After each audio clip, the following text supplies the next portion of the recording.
Chapter 182 Tickle. It happened a week ago.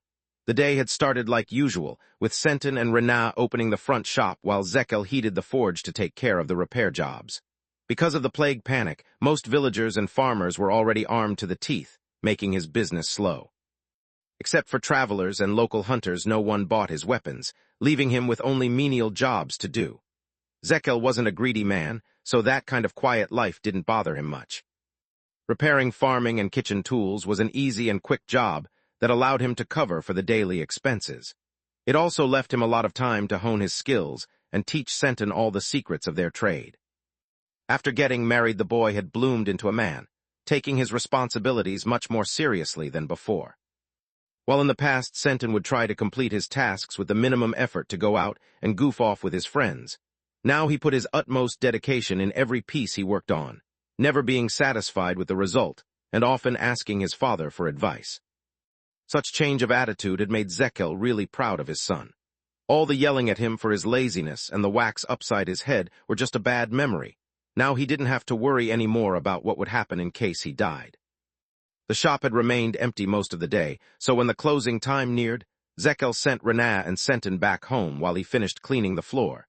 He gave them all the free time he could afford. With advancing age and Senton's new character, Zekel couldn't wait to have a grandson or two. He wanted to witness the Proudhammer's next generation and maybe teach them to love the art of turning a bland piece of metal into a masterpiece. He was about to lock the door when a well-dressed, handsome youth entered the shop, looking at his merchandise with great interest. Zekel almost bit his lower lip in frustration. The young noble and his escort wore the insignia of the Wrath family, a bunch of well-known troublemakers. The noble purposely cut himself with one of the weapons and used the pretext to demand for a compensation. To Zekel's horror, the youth, casually, had with him a contract of transfer for the workshop. Zekel tried to defend his life's work, threatening to denounce the noble to Count Lark or to Nana, but to no avail. The Wrath family had a great mage in their ranks, and the name of a fallen outcast like Nana held little importance to them. Lith's name mattered even less. The noble didn't even know of his existence.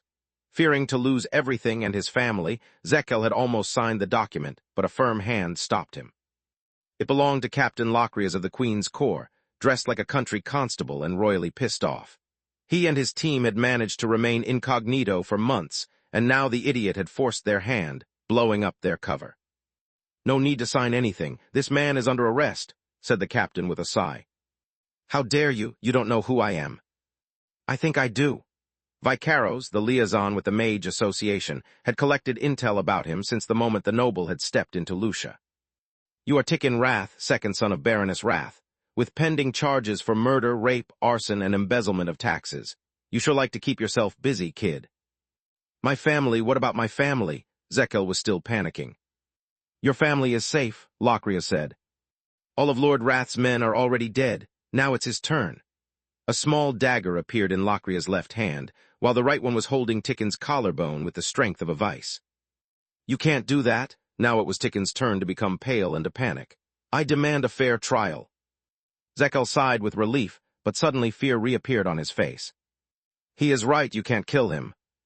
Don't worry, neither the so-called Great Mage or his mother will see tomorrow's dawn."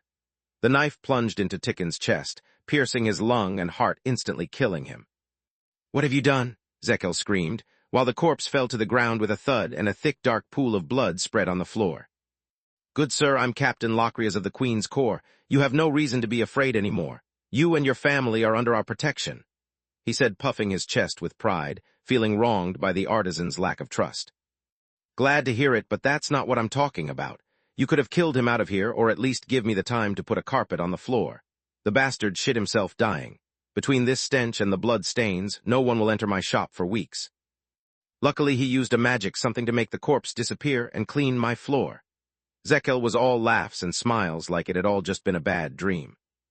"Either this guy is even more thick-skinned than me, or he is raving mad," Lith thought. "If it wasn't for you, Captain Locrias wouldn't have intervened. I'm once more in your debt. If there's anything I can do for you, you just need to ask." "There is actually something I could use your help for. Based on what you told me, you have lots of free time, right?" Zekel nodded in response. "I need to perform some experiments with forgemastering, but I know nothing about blacksmithing and I don't have the time to learn it.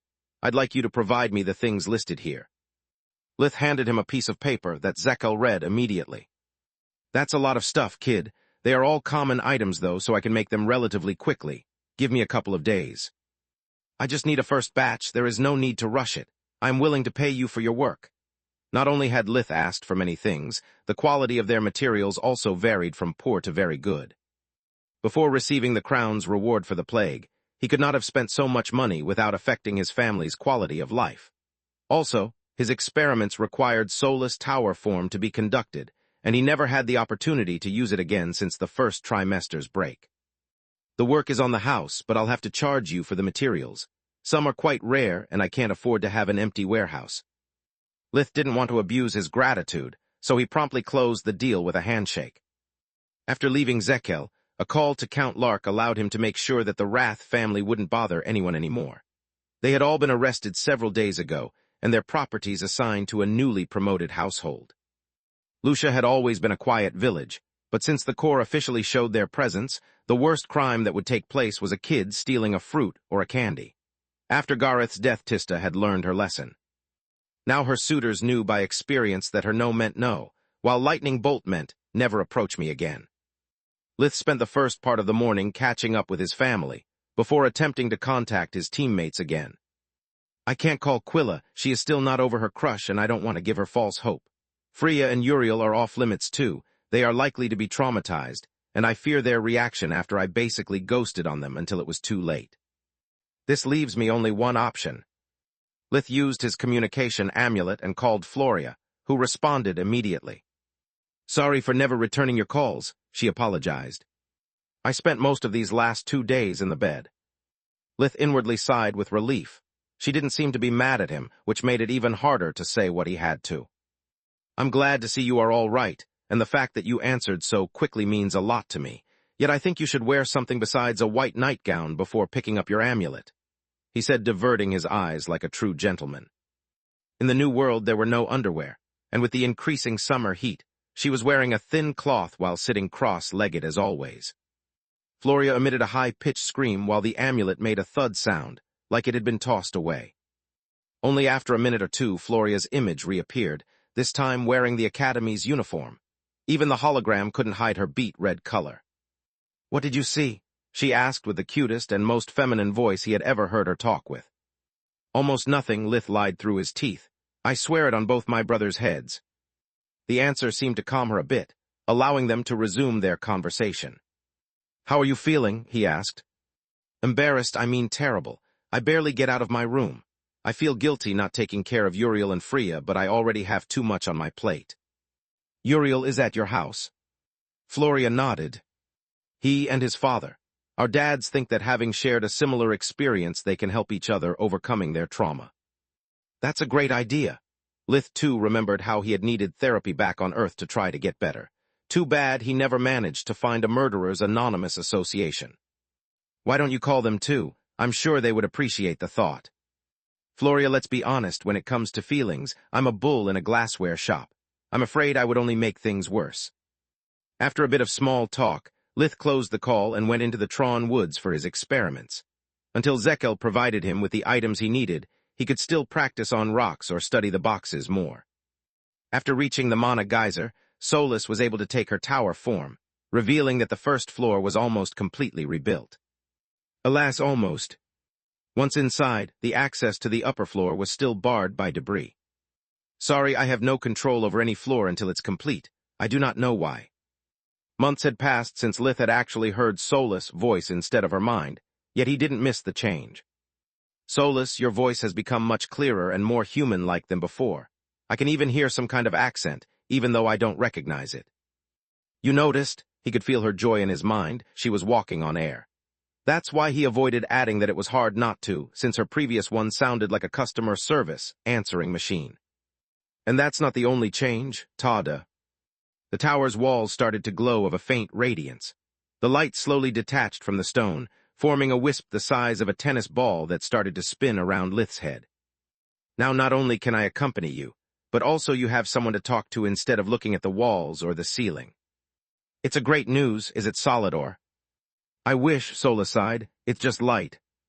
Lith waved his hand inside the wisp without it encountering any resistance. There was nothing inside nor substance to it.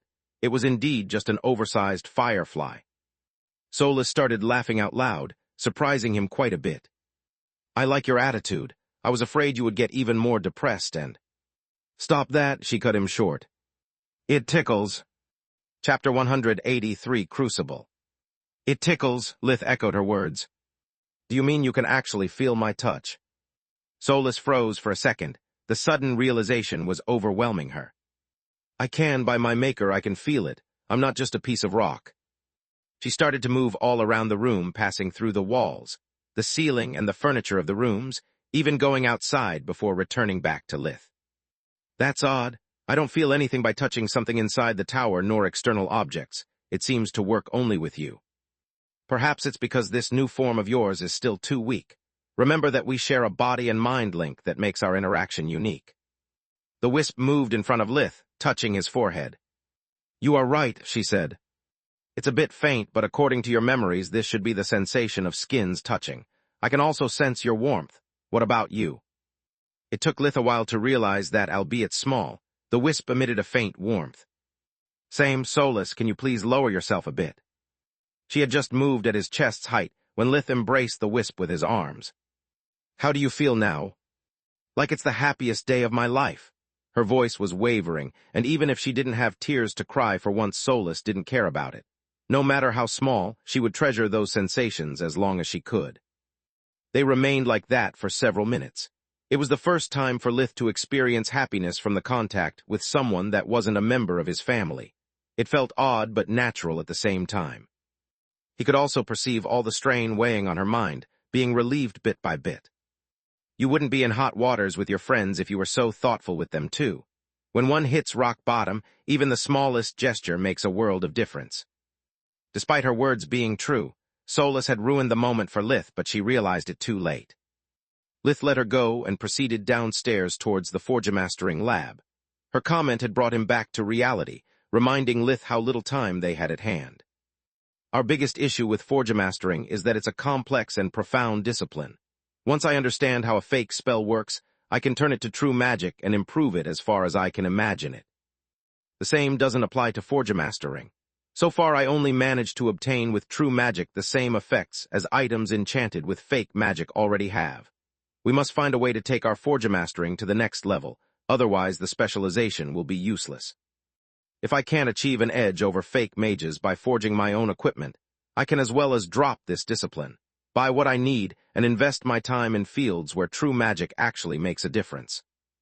Lith and Solus revised together several papers he had copied from the Academy's library about failed attempts to break past Forgemastering's limitations. They had less than 10 days, so they had to pick the most promising ones and hope that true magic would succeed. As Isaac Newton said, "If I have seen further, it is by standing on the shoulders of giants. I may not be a genius, but I can still use their work as a ladder to get past this hurdle." After much discussing, they selected 2 methods that were both simple and brilliant at the same time, allowing even a novice like Lith to understand them easily. The first one was the Heisen's principle. It stated that a Forgemaster's work affected matter, so the harder the material to enchant, the more difficult the process became. Heisen suggested that enchanting an item during the last steps of its forging would make the effect stronger despite consuming the same amount of mana. "It makes sense," Solus pondered.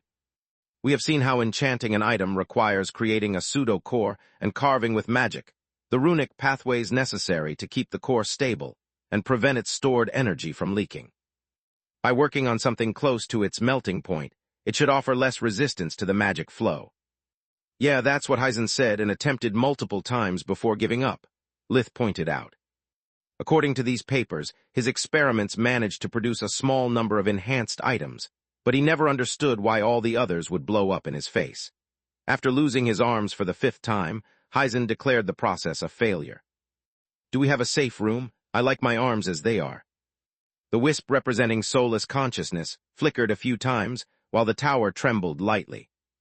"Now we do." A new door appeared in the Forgemastering lab. To no waste precious materials, once again Lith decided to use small rocks of different size and composition as test samples. First, he had to find the temperature where the sample would show the first signs of rounding due to melting. Then he would stop heating the rock and proceed to enchant it, while Solus would keep the magic circle active and filled with mana. Thanks to his new mana sensibility, Lith could see the mana pathways form more easily and bigger than usual. The enchanting process was a success, but when he checked the final result with invigoration, he discovered it to actually be a failure. Damn, the high temperature made things easier but more unstable. Both the pathways and the pseudocore are deformed by the changes that happened during the cooling period. Lith sighed. Maybe it's actually a success. Let me try. Solus threw the enchanted stone in the safe room, making the door disappear before activating it with her mana imprint. The following boom made the walls tremble. Or not, Lith said with a stern look. No wonder Heisen gave up on this method, and no one is researching it anymore. Well, we still have to try many possible variants of this experiment. Maybe one will succeed, or at least give us some inspiration. Meanwhile, at the Erna's mansion, Floria was outraged. I knew it. She was reading again Lith's background check. On both his brothers' heads, that's rich. One of them got disowned while the other left the family as soon as he could. It's more likely for me to marry a goblin than for Lith to love his brothers. How shameless can one be, Lucky? Lucky woofed and wagged his tail, hoping it was playtime already. She threw it a ball while marching double time towards the tailor's quarters. It's not entirely his fault, though. How could I be so stupid to pick up the call while still half asleep? This is so humiliating. Enough with skirts and nightgowns, I need something with pants even for sleeping. Usually Mom would have a seizure hearing such a request, but recently she seems meeker. Guess it's better to strike the iron while it's hot, she thought. Floria was indeed right. Gianni Ernas in any other circumstances would have prohibited the tailors from following her daughter's order. The manor's staff was well informed about Gianni's standards about education, and how easy it was to get dismissed without a reference in case someone angered her. Orion's threat still echoed in her mind, though, leaving Gianni at a stalemate. Her husband was a man of his word, so when she heard him talk about divorce, she had almost choked on the food. Their marriage was an arranged one, to join together two of the families most loyal to the crown, allowing both of them to increase their status in the nobility. Her maiden's heart had quickly fallen for the young knight, at first for his broad chest and his arms as thick as her head that could literally sweep her off her feet, later for his golden heart and sunny disposition.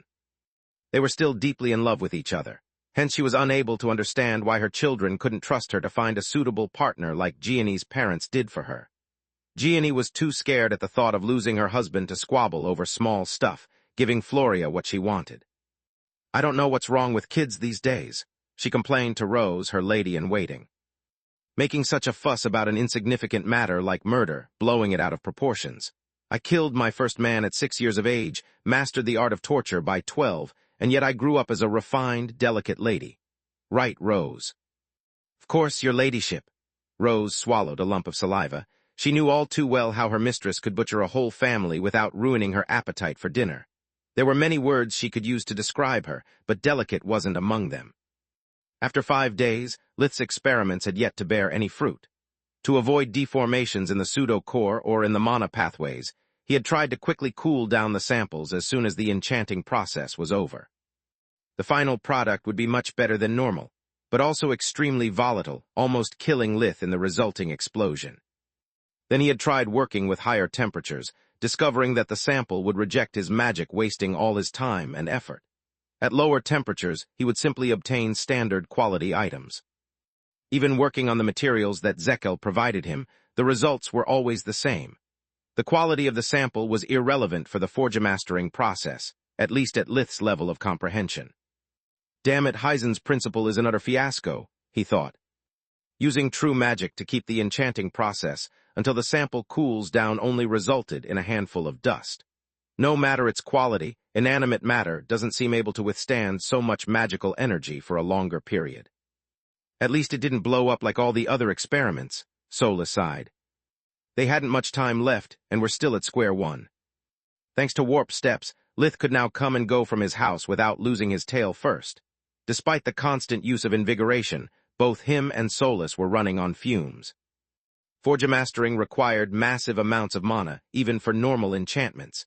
Lith would have never been able to keep experimenting for so long without Solus' help. They both needed proper rest. Lith was really surprised, finding a stranger waiting for him in his own home. "Welcome home, dear." His mother Alina dusted off his chest and shoulders from the remains of his latest failures, since he usually was too tired to notice them. "This man says he is Orion Ernez, the father of your schoolmates." Orion gave him a polite bow. His face expressed concern. "He says he needs your help." Chapter 184 Cornered. Erna's mansion the day before. Archmage Darius and Orion were starting to get seriously worried. Half of the Academy's break was almost gone, but Freya and Uriel were only getting worse. Uriel would rarely come out of his room and almost refused to eat. Before every meal, Uriel had to take a bland sedative or he would throw up immediately. He needed a potion to sleep, another for waking up, and many others not to jump at every noise he heard. Freya, on the other hand, was restless. She would barely sleep, focusing all her energies on training without a care for her own body. Freya had also put up a constant frown, and during her spar sessions she often injured her partners by launching every attack like her life was on the line. She would easily fall into a frenzy, and only Orion could stop her from doing something that she would have regretted later. The worst thing was that she didn't show any remorse afterwards, blaming her opponent for being weak. If they can't even match a 15 years old, they should stop calling themselves sword practitioners and dedicate their life to knitting, was what she said every time, making Gianni proud and Orion frustrated. After changing her nightwear, Floria had recovered very quickly, but whenever someone asked her why and how, she would just turn beet red and refuse to answer. In her case, the new shame had driven away the old one. Quilla had completely recovered on her own, but she was deeply worried for Freya. That was changing into someone Quilla could hardly recognize as the kind and thoughtful girl she loved so much. Fuck Linjos and his idiotic ideas. Velen Darius was considering following Orion's lead and challenging the headmaster to a duel.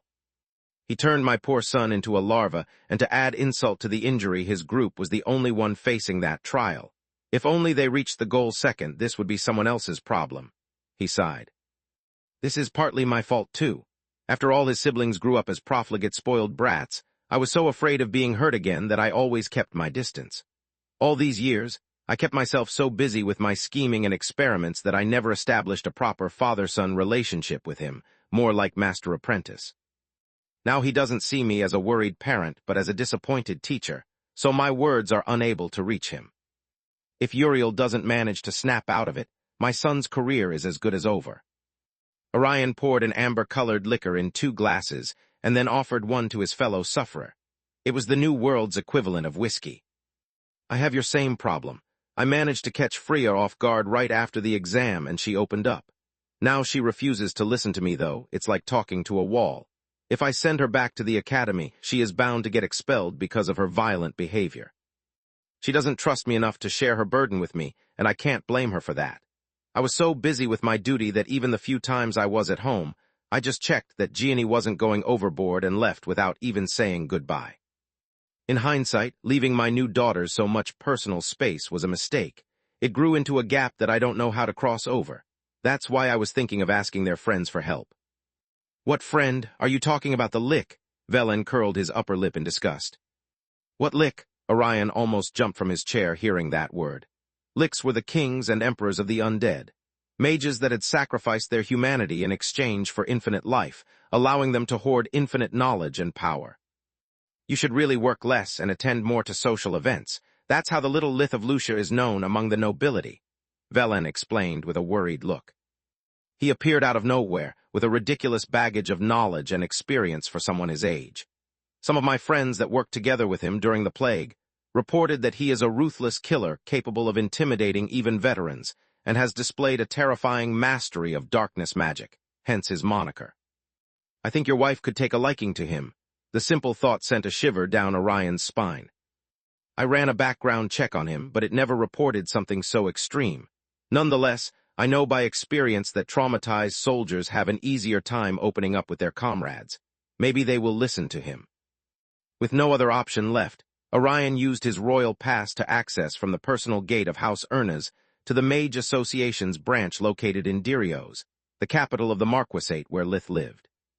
Not knowing the region, he was forced to fly and ask for directions from time to time. When he reached Lith's house, Orion was pleasantly surprised by it. It was a smaller cottage than the one he had assigned to his gardeners, but it was in a lot better shape. The house had clearly been renovated multiple times over the years. It didn't look like a farmer's home, more like the cozy countryside love nest of a minor noble. The walls were entirely made of stone instead of wood, and the sloping roof was being covered with high-quality tiles. The boy must have spent quite a lot for materials and manpower. Someone who takes care of his family like this can't be as bad as Velan said, unless it's Gianni. Orion laughed at his own joke, drawing Alina's attention. "Good sir, are you lost? There is nothing here for a nobleman like you." The woman in front of him was stunning. She had to be in her mid-20s, about 1.62 meters, 53. High with shoulder blades, long hair of a beautiful light brown, which red shades danced under the setting sun like a wildfire. She had such fine proportions, and a smile so kind that a lesser man would have been tempted to flirt with her despite the dire circumstances. If I wasn't already married with the most beautiful and loving woman of the kingdom and my daughter wasn't in need of help, I may have courted Lith's sister. Wait, what's that?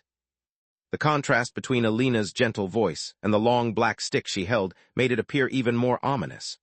Judging from the number of yellow runes engraved on its surface and its humming sound, Orion determined it had to be some kind of lighting-based weapon. The design is so rough and amateurish to give away the element of surprise, but I bet it packs quite a punch, and from this distance dodging is not an option. If Lith made that thing, Velan could be right. "There's no need for violence, ma'am. I mean no harm." Alina emitted the cutest chuckle while covering her mouth with her hand, but never lowered the stick from her unexpected guest. "I'm sorry, but I trust a noble only as far I can throw him. What business do you have here?" "I'm Orion Ernez, the father of Lith's classmates. I need his help for one of my daughter's sake." "Do you have proof of what you say?" Her hand trembled a little. "I'm sorry," Orion was flabbergasted. "My son is pretty famous around here. Everyone knows he goes to an academy, so anyone can say to know him. If you can't prove your claim, I must ask you to leave." "Your son, aren't you his sister?" Alina's smile disappeared. "Flattery will not get you my trust. I don't want to use this thing, but I'm ready to." Her trembling intensified, but Orion knew that look. She wasn't bluffing. Luckily, Floria had told him about her meeting Lith's parents, so all he needed to do was to call his daughter and make her vouch for him. "Sorry for earlier." After speaking with Floria, Alina went back to her normal self. "But after a noble tried to kill my son, I don't trust any stranger, no matter their social status. Lith should be back in a while." The house was a little miracle of magic, which only made Orion's fears grow. The air lacked the humidity and heat of summer. The fireplace was empty, yet the room was perfectly lighted by some small glass containers emitting a warm light, and no bug or mosquito pestered him once he stepped inside. Lith had used Forgemastering to recreate air conditioners, light bulbs, and bug spray by devising small elemental stones respectively of water, light, and darkness attribute. They were a lesser version of magic holding rings that could store only first magic spells and needed to be recharged often. Orion and Alina talked about their respective children, sharing anecdotes and happy memories until Lith arrived. The youth looked like a dejected miner that barely escaped from the collapse of a tunnel. He was completely covered in dust and debris. After Alina introduced Orion, Lith immediately cleaned himself up with a spell before giving him a deep bow. "Duke Ernez, I heard a lot about you. It's a pleasure finally making your acquaintance." Both his choice of words and etiquette were flawless, turning his fears into horror. "I knew it," he felt familiar the moment he walked through the door. "He's exactly like my wife when she was his age. If Gianni sees him, she will never let me hear the end of it. I don't want any of my daughters to go through what I had to before managing to reason with her." "What can I help you with?" They sat at the table while Alina went to the kitchen. Orion snapped out of it, remembering why he was there.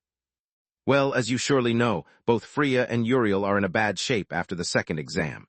The final test took a heavy toll of them." Orion saw Lith's eyes widen, quickly pointing at his mother, and then pressing the index finger over his lips. "Yes, I know," Lith cut Orion short. "Getting rid of so many pests was a dirty job. I'm sorry they got the short end of the stick. They have lost most of their confidence and are in a rough patch." Orion caught Lith's drift and kept vague to prevent Alina from finding out the real nature of the exam. "I would like for you to try to talk to them. They need all the help they can get." "I don't think it's a good idea." Lith lowered his gaze in embarrassment. "I'm not really good with people. Also, I feel I have failed them by not noticing their distress until it was too late. I'm afraid they might be quite angry at me. Anything I say is likely to backfire rather than help." Thanks to his years together with Gianni, Orion was able to see past masks and charades, noticing that Lith's words were sincere, and so was his concern.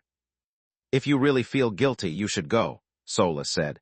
"If you face them now, you can still make up with them. Abandon them again, and they will never forgive you." "That's not true, dear," Alina chimed in. "You always did an amazing work with your patients. All the farmers love and respect you. Your friends saved your life. Whatever they are going through, you must help them at the best of your capabilities. I don't remember raising an ungrateful son." Finding himself between a rock, a hard place, and his mother, Lith accepted. Chapter 185, Crucible 2. Going back to the Erna's mansion was a matter of minutes. As soon as they were away from Alina's ears, Orion briefly explained to Lith how the act of murdering someone had affected his two companions. Lith just listened, pondering about what he could do about their mental state. The situation appeared to be hopeless. When they walked out through the last warp steps, Gianni Erna's was waiting for them. The surprise froze Orion long enough to allow her to take the initiative. "Dear Lith, I heard a lot about you. I'm Duchess Gianni Erna's. It's a pleasure making your acquaintance. I think our meeting is long overdue." She gave him a curtsy before offering him her right hand. By introducing herself first, the lady of the house had done him a great honor. It was a really uncommon situation, to which there was only one possible answer. "The pleasure is all mine. I'm at your service, my lady." Lith half-kneeled while kissing the back of her hand. Their eyes met, studying each other's expressions and reactions. "This woman is being too polite toward a commoner. She clearly has a hidden agenda. If she hopes to catch me off guard with her petite build and kind visage, she's sorely mistaken. Whatever she sells, I don't buy it." Lith's thoughts were spot on. So young and so knowledgeable of rituals and etiquette, Gianni thought. This is the perfect occasion to see if the reports about him are correct. I should be able to test his worth, and if he is a potential suitor for one of the girls. "Gianni, dear, what are you doing here?" Orion said with a stiff smile, making them both furrow their brows in disapproval for his poor acting skills. It only lasted for a split second, but they noticed each other's reaction. Lith and Gianni became immediately aware of the ongoing mutual deception, and changed their plans accordingly. "My dear husband, I understand how sensitive this matter is for you and the children.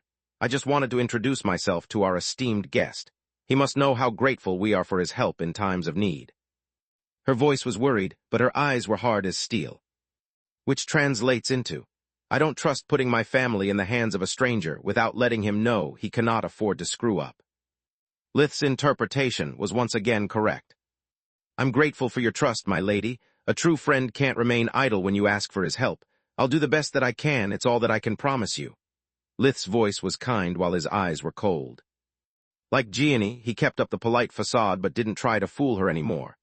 Due to their similar nature, they had established a silent understanding and respect between them. "So you came here only at my husband's insistence, and you don't think there's much that can be done. So far so good, young man." Their conversation between the lines was driving Orion insane, but he didn't know how to make them stop without being terribly rude. Luckily, Floria came to his rescue. "Hi, Lith," her cheeks reddened seeing him. Floria was still self-conscious about their last call. She was wearing a sleeveless emerald evening dress that highlighted her fair skin and back hair. Lith gave her a cold but polite bow, to which she awkwardly responded with a curtsy. Gianni didn't miss a single detail. "Sorry to bother you, Mom, but the staff is having problems setting the dining hall. They need your supervision." Her words forced Gianni to take leave of them and follow her daughter. "That's the boy who made you change your undergarments?" she asked with a whisper as soon as the door was closed behind them. "No," Floria blatantly lied, turning beet red up to her ears. "Really? Then why are you finally wearing a gown instead of your beloved pants?" "Maybe because you pestered me all day about putting a dress on at least for dinner." Gianni clicked her tongue. Floria was right. "Too bad he doesn't seem interested." Gianni continued, not willing to let her have the last word. "I always told you, to capture the heart of a man, the best undergarment is no undergarment at all." Usually by this time, Uriel is already sleeping. Orion guided Lith through richly decorated corridors until they reached the guests' quarters. "Wait here, I'll let you in as soon as he is fully awake." Orion knocked on the door before entering, leaving Lith alone with his worries. "The only thing I know for sure is that Uriel's father and Orion must be really desperate. My schoolmates already performed a background check on me, hence the parents should know my past as well. Seeing how I turned out, what kind of help do they think I can provide?" Consider this an opportunity to help them and yourself at the same time. You never had anyone to share your burden with. First you had to protect Carl, then to feed yourself and save Tista, Solus said. Your quest for power leads you to a lonely path. You couldn't allow anyone to know what you were going through, always shouldering everything yourself. Think of them as of the young Derek. Tell them what you would say to your younger self if you had the opportunity. Solus' words reminded Lith what his therapist back on Earth had told him multiple times. That for his wounds to heal, he needed to be open and honest about his feelings. Following Dr. Shore's advice, Lith/Derek had even volunteered at a shelter for victims of domestic abuses. But instead of empathizing with them, he ended up being proud of having caused his father's death. He was as miserable as they were, but at least he had a life and a home. Unlike them, his days as a victim were over. The people he worked with instead were trembling lumps of fear, constantly watching their backs. By listening to their stories, Lith/Derek would only become angrier, hating humankind more and more. After only a few weeks, Dr. Shore had noticed the negative changes in his behavior and asked him to stop. When Orion let him in, Lith noticed the presence of a man who closely resembled Uriel. Before Orion could introduce them, Uriel lashed at Lith. Some friend you are, showing up now is too little and too late. Where were you while I was curled up in a pool of vomit and tears? I remained like that for hours before my father contacted me. It's been 5 fucking days and you never called or visited. What's wrong with you? Velandaris was very embarrassed by his son's rude behavior, but at the same time also very happy. Uriel seemed to have found his strength. Seeing him angry was already a great improvement. Uriel's words made Lith feel guilty, even managing to hurt him a little. Having decided to follow Solus' advice, Lith put his guilt aside and took his gloves off. Friend, that's rich coming from you. Do you even remember how we met? How you threw trash at me and never apologized until you needed my help? Lith didn't yell, yet his words made short work of Uriel's outrage and self-righteous attitude. Since when are we friends exactly? You have been using me the whole time and I returned the favor. Otherwise tell me something about me unrelated to the academy. What are my sisters' names? What are my dreams for the future? Heck, do you even know what is my favorite color? Uriel suddenly realized that despite all the time they had spent together, Lith was still a complete stranger to him. See, you know nothing about me and so do I about you. Don't worry though, things are about to change. Lord Ernest, could you please bring the girls here? I think that some things need to be said, but I'd prefer doing it only once. Lith and Uriel sat down in silence, waiting for the others to arrive. The more Uriel thought about his previous outburst, the more it appeared childish and ridiculous. Lith is right, we were never friends. It was just an assumption I made on my own. We shared hardships and schoolwork, but I never once cared for his life outside the academy. Some friend I am. When Freya saw Lith, the temperature in the room dropped by several degrees. She didn't yell or attack him, choosing instead to sit as far away as possible. Lith didn't cut her any slack, repeating the same speech he had given Uriel, making her turn red from anger first and pale at the realization of how shallow their relationship was. When the group was gathered, he could finally start. Let me introduce myself properly. Hi, I'm Lith and I'm a murderer. At those words, the room turned awkwardly silent. I want to tell you a story. Your background checks are wrong. I didn't kill my first man when I was 6, but when I was only 4. Lith couldn't tell them how he had killed his father on Earth, so he needed to mix 2 truths to make a half-lie. Back then, life was terrible for me. I was always starving, so I ran in the woods whenever I could behind my parents' back and I hunted using magic. What no one knows, not even my family, is that I wasn't alone. There was a poacher, an obnoxious, violent man that stole my game whenever we met and gave me a complimentary beating every single time. I couldn't tell anyone.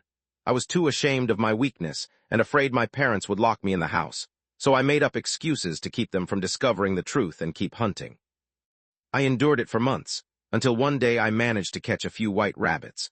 With their meat and pelts, my family would have been well fed and clothed, allowing even my ill sister to take a walk from time to time. Too bad the poacher found me again, robbing me of my prey again. What he didn't know was that we weren't alone.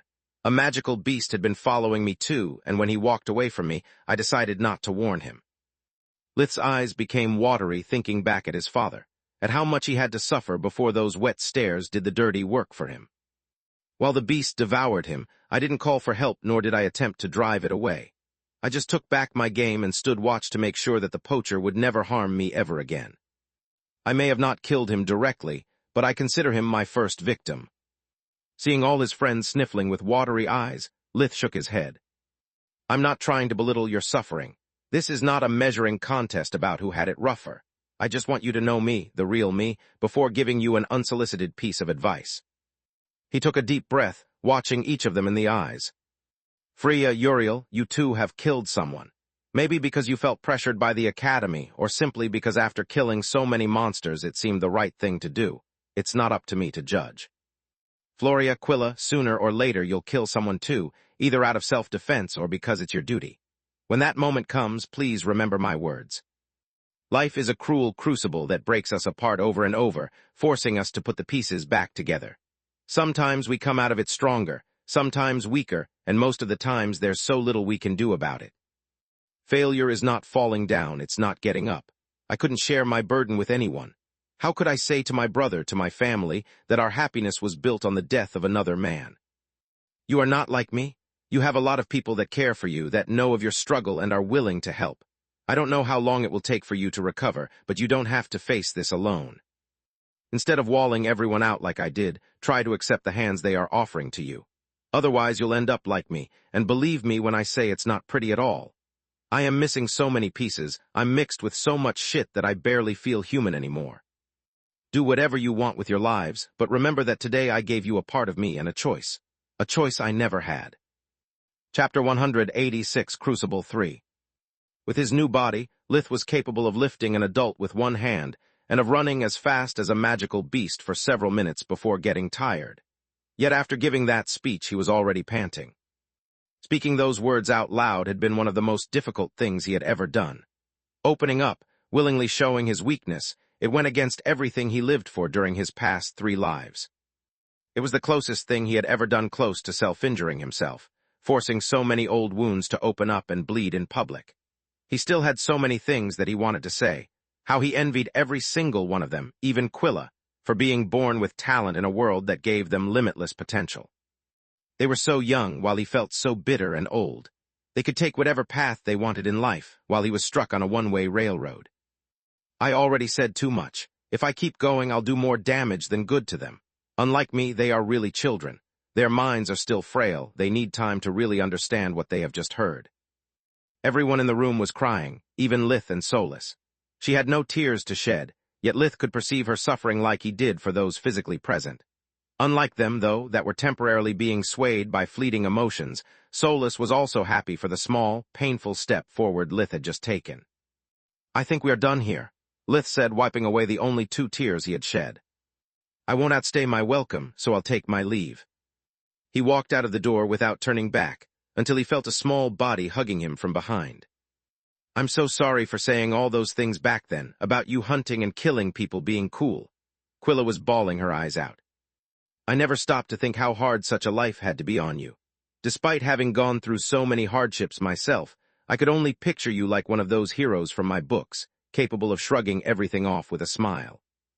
I just stood there, watching you from a distance, only thinking about myself and never caring for your feeling.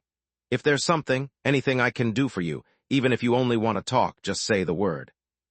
Lith turned around without escaping from her embrace, but not returning it either. "Thanks for your words, but I think you are letting this thing go to your head." He patted her head kindly, running his hand through her hair. "You have nothing to apologize for. I didn't tell you guys all those things because I wanted your pity or compassion, but only because I believe you needed to hear them before deciding what you want to do with your lives. Now that you know who I am, I need you to calm down and reflect about all that has happened during this year. You should never make important decisions when you are emotional, or you'll do and say things you'll end up regretting in the future. When we meet again at the Academy, if you still think the things you just said, repeat your offer once more. Who knows, maybe this time we'll become friends for real." Quilla let him go, realizing she has just gone from one extreme to another, from never speaking to him to almost confessing her feelings for him. "Gods, I'm so stupid. I never fell in love with Lith, only with the distorted image I had of him. Thank heavens he stopped me before I could make a fool of myself. I can't blame him for seeing me only as a potential friend and not a love interest. We are still too young and know nothing about each other. Let's start as friends." Only when Lith reached the Urna's private gate he realized he couldn't operate it without Orion's royal pass. Great job, smartass. Now I have to go back and search for help. I'll be lucky if the staff doesn't kick me out. No one here knows me or why I am here. Then he heard the door behind him opening up. It was Floria, with a still tear-stained face from the little makeup she wore. She was wringing her hands, trying to muster the courage to tell him how sorry she was. Floria was the one that had spent more time with Lith, taking a walk together before breakfast every morning. She wasn't shy as Quilla and didn't keep her distance from him like Freya to not hurt Quilla's feelings, yet she had never bothered asking him about his burden. The problem was that her speech and Quilla's were awfully similar. Floria had eavesdropped his reply already, and it fitted her too quite well. Only after listening to his story, she had realized how silly was her constant whining about her mother and the duties her family required from her. Floria had never understood how lucky she was, being born with a silver spoon until that evening. It made her feel like a shallow and spoiled girl. Just the girl I was about to look for. Lith smiled at her, leaving Floria amazed at how fast he had gone back to his usual self. Can you please open it for me? I want to go home. Floria took her pass out of her dimensional necklace, setting the gate's coordinates without saying a word. When Lith was about to walk through the warp, Floria grabbed his arm. Are you sure you don't want to stay? The dinner will be delicious, and we have plenty of rooms for our guests. It was a stupid line, and she knew it, but Floria didn't want to let him go like that, dismissed like a servant after performing his duty. Thanks for your offer, but there's nothing for me here. In 5 minutes you all will regain your cool, and then it would be all forced apologies and awkward silences. You need time to think about what to do next, and so do I. The gate closed as soon as Lith passed through it, making Floria feel cold and alone despite being in the comfort of her own house. House Erna's was an ancient noble house, full of hidden passages and secret doors. There was a reason that Velan Darris had taken the apartment right next to his son. By simply removing a metal grid in the chimney, it was possible to hear everything that was happening in the adjacent room without the need of using spells that could alert a paranoid magician. Velan, Gianni, and Orion had listened from start to finish, not even missing Quilla's speech. Orion had fiercely opposed to the intrusion on the kid's privacy, but Velan had been adamant about it. I can't put my son's future in the hands of a stranger I don't know, and who has so many bad rumors going on about him. Leaving Uriel alone in his time of need would mean failing him once again, and I'm done doing it. Gianni seized the opportunity to better understand the nature of her newest opponent and his relationship with her daughters, while Orion could only sigh and accept his fate. A very interesting fellow, Velan said while fiddling with his goatee. People like that are damaged goods, but they can be incredible assets. I must tell my son to keep him close. If he doesn't break down along the way, this Lith may have a brilliant future ahead of him. He reminds me of my grandmother in many ways. At the words, damaged goods, Gianni felt personally offended, giving to Velan a soft smile that sent shivers down Orion's spine. It was the same one she wore while taking care of her torturing devices in front of her prisoners. Orion knew that if Glares could maim, Velan's remains would easily fit into Gianni's purse. Yet she didn't rebuke their guest. Dinner time was nearing, and they still needed to prepare themselves. Orion and Gianni took their leave and went to their private quarters before continuing the discussion. What an ignorant idiot, she sneered. If he just spent a little more time out of his lab and in the court, he would know that half of them are damaged goods. What do you think of the young Lith, dear? Orion would never cease to be amazed by how no matter how violent her emotions could be, his wife would never let them get the better of her, remaining cold and collected under all circumstances. He is still young. I really hope he can recover from his past traumas. It takes willpower and courage to not let such burden crush you and be able to share it with others.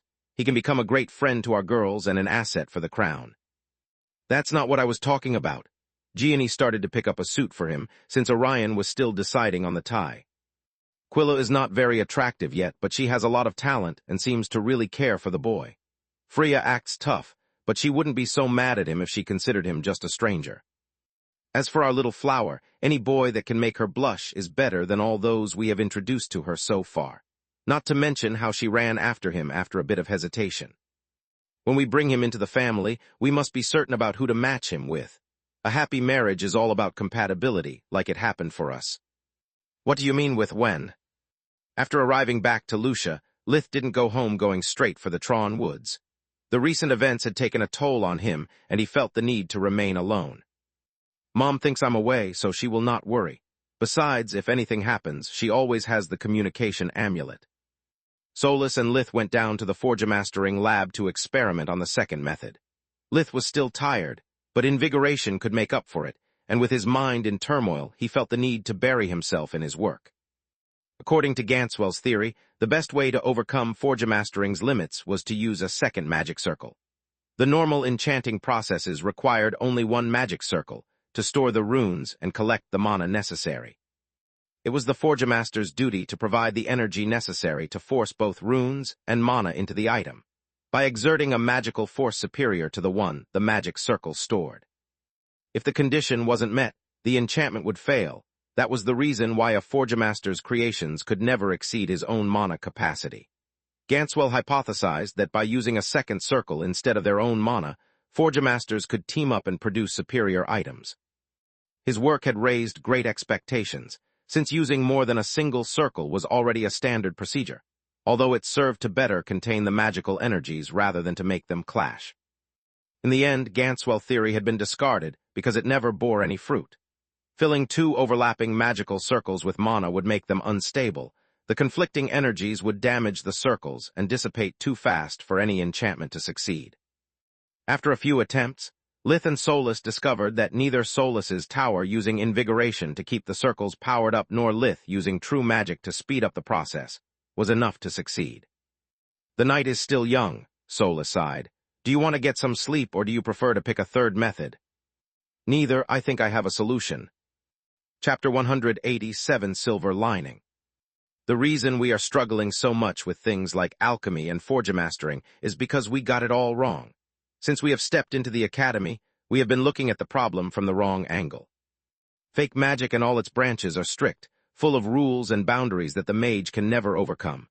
Fake mages can't change the shape, size, or even the temperature of a fireball unless they rewrite the spell from scratch. True magic, instead, is a free flow. There is no set number of steps or limits to what you can do, as long as you have the willpower and imagination to make it happen. Our problem since the beginning is that we are trying to beat a game at its own rules instead of making our own. Most of the things I have learned at the academy about Tier 4 spells are redundant. I could have managed to perform everything they explained so far at the healer, combat magic, and advanced magic classes on my own. I simply lacked the ingenuity to connect the dots between what I already knew about Tier 3 and below. That's why as soon as I learned the trick behind regrowing a limb or share life energy, I was already able to do it better with true magic.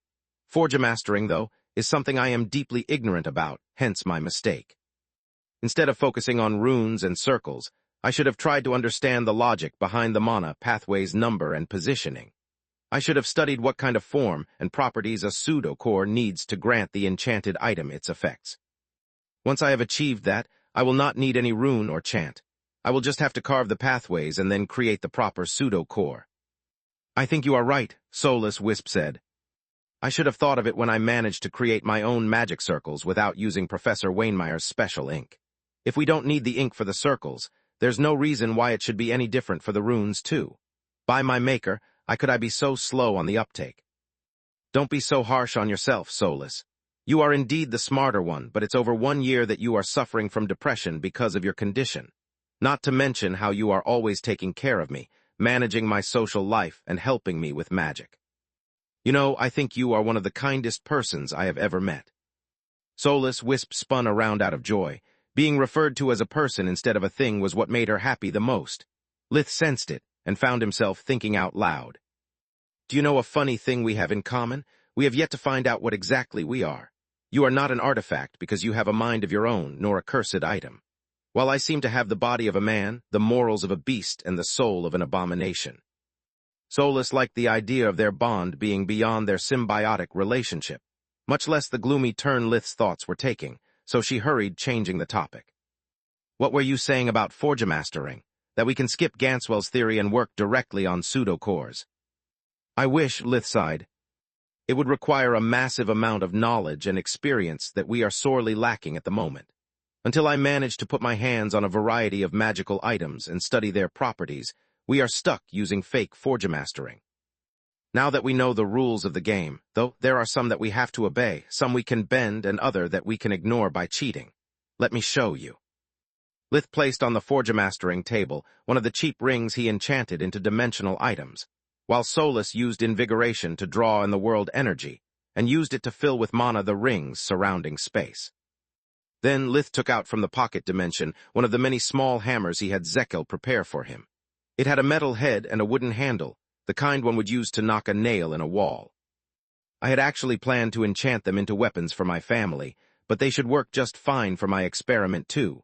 Solus, is your control over the mana inside of the tower restricted to circles?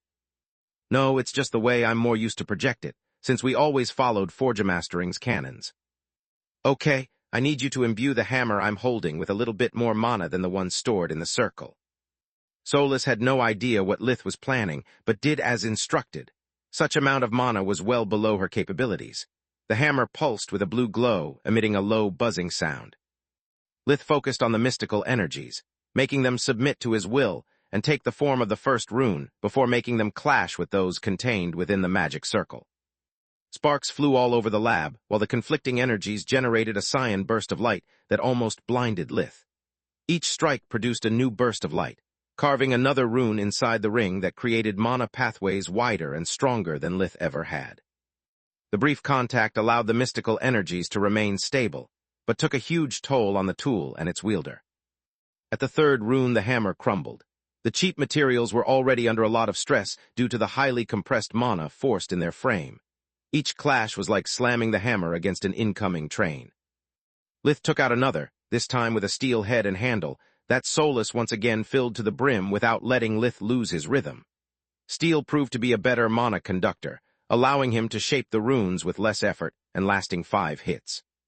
Damn, 8 done, 7 to go, next one. Lith couldn't waste his time talking, thinking was much faster. The third one was a small decorative silver-plated hammer that Lith had bought as end-of-term present for Professor Wainmeyer. Fuck me sideways, random hates me, of all the junk I bought I had to pick the only expensive one, just my luck. The hammer wasn't that expensive, it was just Lith being that stingy. Yet he was in a rush. The cheap ring couldn't hold much longer, not giving him the time to switch hammer before resuming the process. Much to his surprise, not only silver was an even better mana conductor, but also somehow dispersed the excess energies, reducing the burst's blowback. Lith completed the ring without the need to change hammer again. When he examined the final product via Invigoration, he discovered the experiment had been a partial success. Despite using the enchantment requirements for middle-class quality dimensional items, capable of storing about 10 square meters, 108 square feet, worth of space, the one they obtained with the hybrid technique using both fake and true magic was a high-quality one, with an internal space of almost 30 square meters, 323 square feet. The problem lied in the uneven mana pathways coursing around the pseudo-core. Damn it, despite you used the same amount of mana for each hammer, different materials have yielded different results. The pseudo-core was infused while using the silver hammer, so it's too strong for the pathways I carved with first 2 hammers. Either they will be unable to hold its energies and make it progressively lose its magical properties, or the core will become unstable over time and explode. With my luck, my money is on the boom. It's still a success, Solus said. The silver-plated hammer lasted 7 hits before shattering.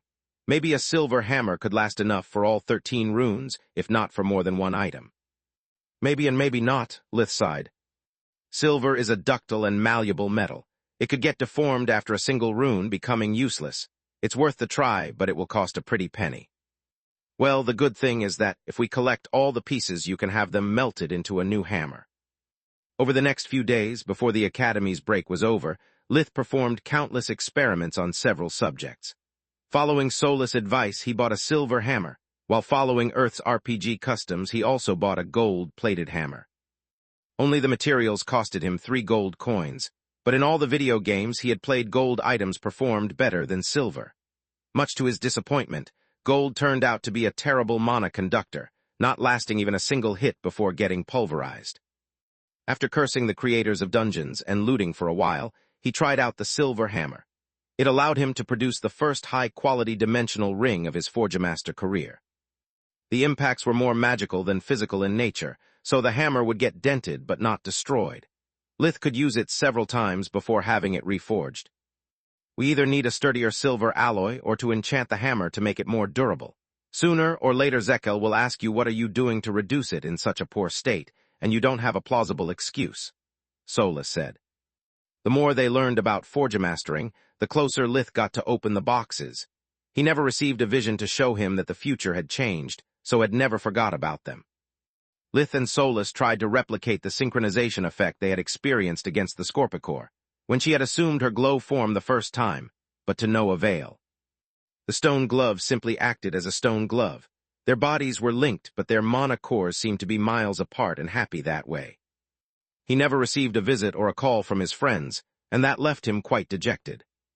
As Uriel said, too little and too late, that ship must be sailed already, Lith thought. Or maybe they need some time to sort out their feelings, Solus pointed out.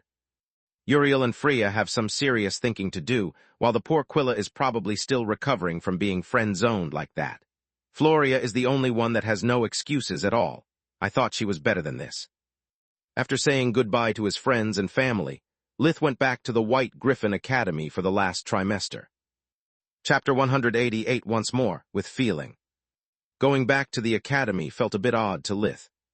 He didn't like being there, always forced to hide his true abilities while keeping the ballot at hand. After discovering that Warden's arrays could seal off dimensional items, he didn't feel safe storing it in the pocket dimension, so he took it out whenever he was going out of his room or of a classroom. Lith had decided to enroll into the academy because he hoped to hoard knowledge and connections with powerful people, but so far only the former was proceeding smoothly. Between the specialization courses and the library, from which he never stopped borrowing and copying material, his magical knowledge was ever expanding. As for the connections, though, he was still at square one. Climbing the social ladder had proved to be impossible. The only choices were to either submit to a young Lord Miss and become their gopher or get a ballot and be isolated. It was already bad before, but now I have lost even what little company I had. I knew that getting all emotional with a bunch of kids was a bad move. It's just you and me, Solus. What's worse is that without Quilla's help, mastering dimensional magic will be much more difficult. It was one of those rare times when Solus didn't know what to say. On one hand, she wanted to scold Lith for considering his companions like tools instead of people, but on the other one she was glad to see him back to his uncaring self. It had been her pushing Lith to open up and share his burden. Now that it had backfired, Solus couldn't help feeling partially responsible for the breakup. At least with his cold attitude, Lith would avoid further suffering. That was one of the many reasons why she was really surprised when someone knocked on the door of Lith's room, and even more when they discovered it wasn't a clerk sent to deliver the new books. It was Uriel. "Hi, Lith, can I come in?" Lith opened the door, letting him inside, while noticing that Uriel didn't seem to be in good shape. He looked emaciated, paler than the last time Lith had seen him, and had lost a few kilograms. "I don't know what the girls have in mind, but I prefer this talk to be private. I'm afraid I am not as good as you at public speaking." Uriel sighed, looking around the room like he was searching for something other than the courage he needed to say what had to be said. "I thought a lot about what you told me. I'm not talking only about the part concerning how to face my current hurdle, but about everything we rubbed in each other's face. You were right, I didn't approach you looking for a friend, but I was really happy when I thought I had found one. You were also right about my apology. The only time I did it I wasn't sincere. I was just trying to rope you into my group to make my life easier at your expense." Uriel spoke while looking Lith in the eyes, his hands tightly clenched. "I have changed, though. Everything we went through together turned me into a different person. Someone that maybe is a little too reliant on tranquilizer potions, but still someone I believe is a better person than who I was before." Uriel extended his right hand towards Lith. "Hi, I'm Uriel Darris, and I'm a murderer. I'm really sorry for what I did to you guys on the first day of Academy. I treated you as a second-rate person and Quilla as a pet. I am sorry for having always taken you guys for granted until it was too late. I may be a little stuck up, but I'd really like to be your friend." Lith smiled, shaking hands. "Apologies accepted. We can't change the past, but we can learn from it and not repeat our previous mistakes. Since we got ourselves a second chance, we should do our best to not waste it." "Are you serious?" Solus was flabbergasted by the turn of events. "Yes, I too tried to manipulate them all for my own gain, so I can't blame him for playing the same game. Since I'm trying to change too, maybe we can help each other. Find authorized novels in Novel Full Faster updates. Better experience, please click for visiting." "I consider him on probation, though." Talking is always cheap.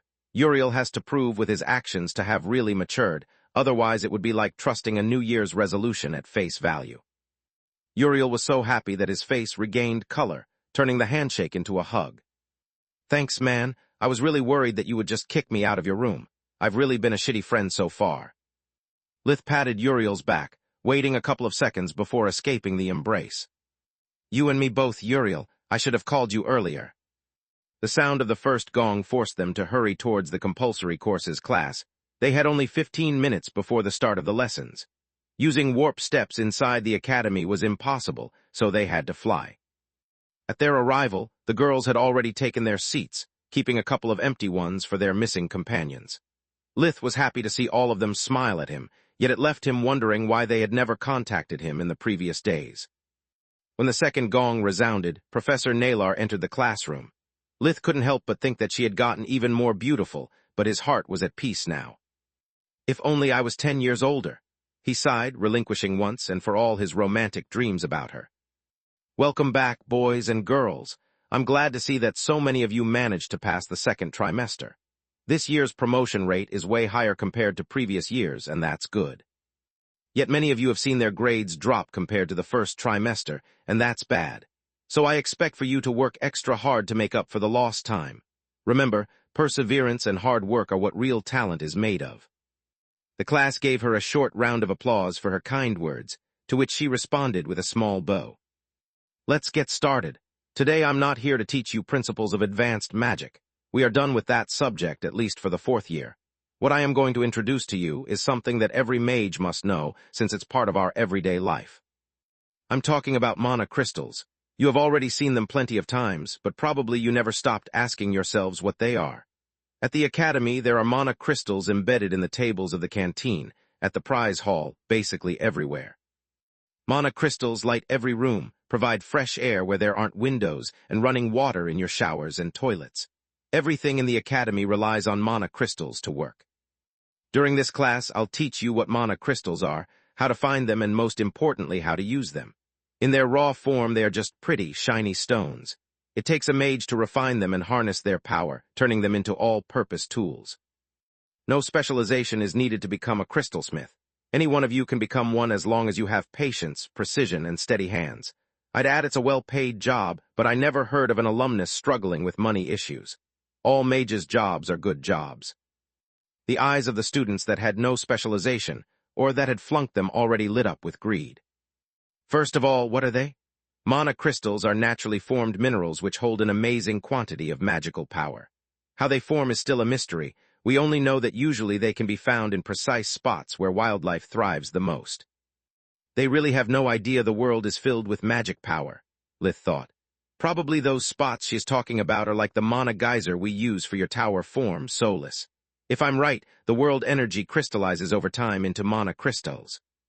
This means that with your mana sense, we can find them easily and get filthy rich. Sorry to burst your bubble, Solus said.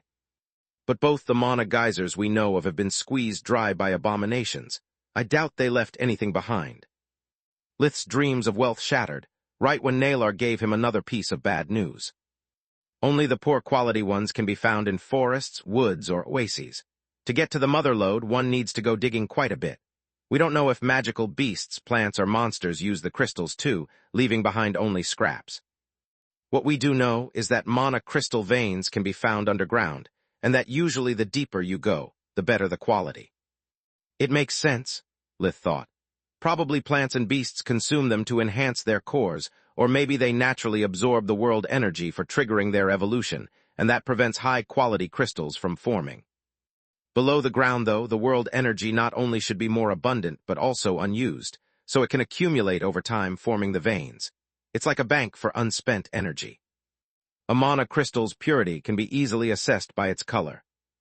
From her dimensional amulet, Nalar took out 8 crystals perfectly cut like a precious gem. Each one was the size of her first. As you can see, worst to best are red, orange, yellow, green, cyan, blue, violet, and white. Lith almost couldn't believe his eyes.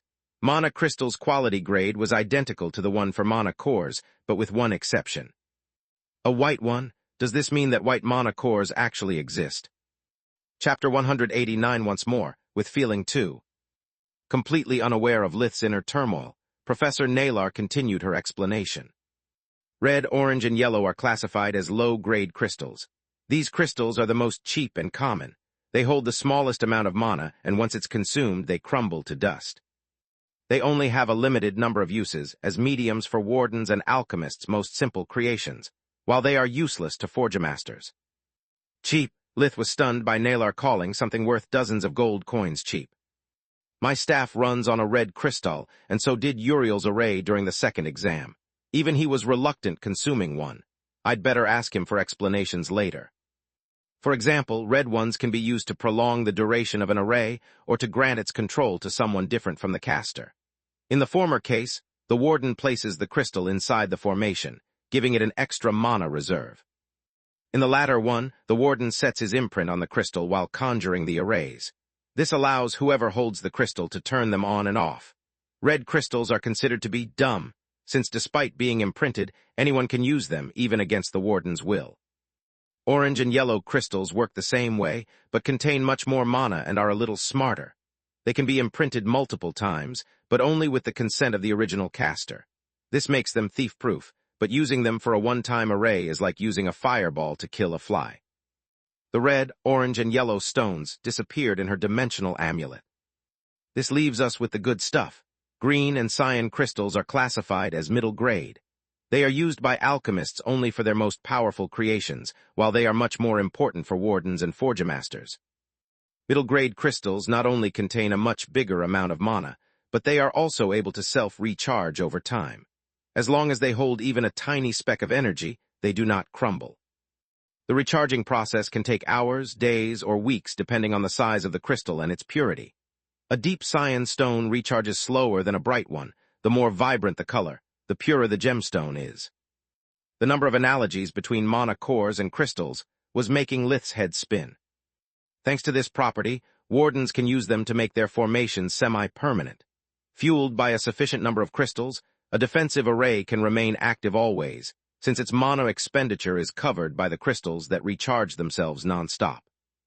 Of course, the more damage the barrier sustains, the more mana is consumed, until the array is deactivated either by the magician himself or because all the crystals have been consumed. Forgemasters can instead embed them into their creations. Thanks to the magical gemstones, items not only become able to receive multiple powerful enchantments, but also gain a mana capacity of their own, allowing their wielder to use spells that he doesn't know or that he wouldn't be able to cast at all.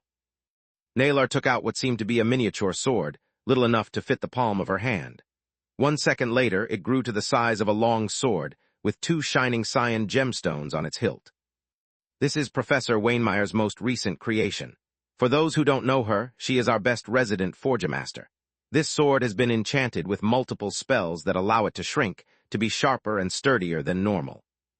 It also allows its wielder to summon a protective barrier and cast Tier 3 lightnings, even if she isn't a mage at all. It's all made possible only thanks to the mana crystals. Aside from special materials, most inorganic matter crumbles if imbued with too much magical energies. Only mana crystals can harness such power, even managing to use the conflicting energies deriving from the multiple spells to recharge themselves faster. Thinking about all the precious materials and resources he had wasted until the previous day, just to discover the same things he had learned in the last half an hour, Lith didn't know whether to rage or cry. Random really hates me. Why couldn't this lesson have happened a month ago? I hate Professor Wainmeyer so much right now. If I still had her gift, the silver-plated hammer, I would bash it on her head. Lith raised his hand to ask a question. Naylor noticed it and gave him permission to speak. I'm specializing in forgemastering. Why, I have never heard about this before. The pain resounded from his wallet up to his voice. Because embedding magic crystals and infusing multiple enchantments is something you'll learn on the 5th year, after you have passed this subject and learned how to refine and handle the crystals. She replied with a warm smile. We have already studied how to apply more than one spell, though. The professor had us trying and failing again and again, with all due respect, but it's unfair to us students. Many colleagues from forgemastering nodded. They also had spent a lot of time, effort, and money in a fool's errand, just like Lith. It's unfair to the students, but fair to the academy's budget. This way Wainmeyer knows who have worked their hands to the bone gaining solid foundations, and who instead have relied on tips from their families in violation of the Academy's rules. Looking at those who had remained indifferent to Lith's lamentations, her smile turned into a grin. High-quality magic crystals are really expensive. We can't afford you students wasting them while taking your baby steps as Forger Masters. It was her way to separate the wheat from the chaff and save a lot of her budget. Two birds without even a magical stone. She winked at Lith, who, contrary to her expectations, instead of turning red, became pensive. Solus, is it me or Professor Nalar is a bit strange? Yeah, flirting with a student is really going overboard. All those smiles and winking, she replied with more than a tinge of jealousy in her voice. Not that, look at the sword, she's holding it with one hand. It doesn't mean much, maybe it's just enchanted to be light too. Then explain how does she know about the conflicting energies of multiple spells. She isn't a Forger Master, and even if she was, they know nothing about pseudo-cores. We learned about them only because of invigoration. By my maker, are you implying she is an awakened one? Solus was shocked. It would explain her trick on the first day that seemed so similar to spirit magic, her strength and knowledge. What does your mana sense perceive? Solus focused all her attention on Nalar's mana core, ignoring her long legs, the full lips and the wavy hair that pissed her off beyond reason. Her mana is still just like that of a fake mage.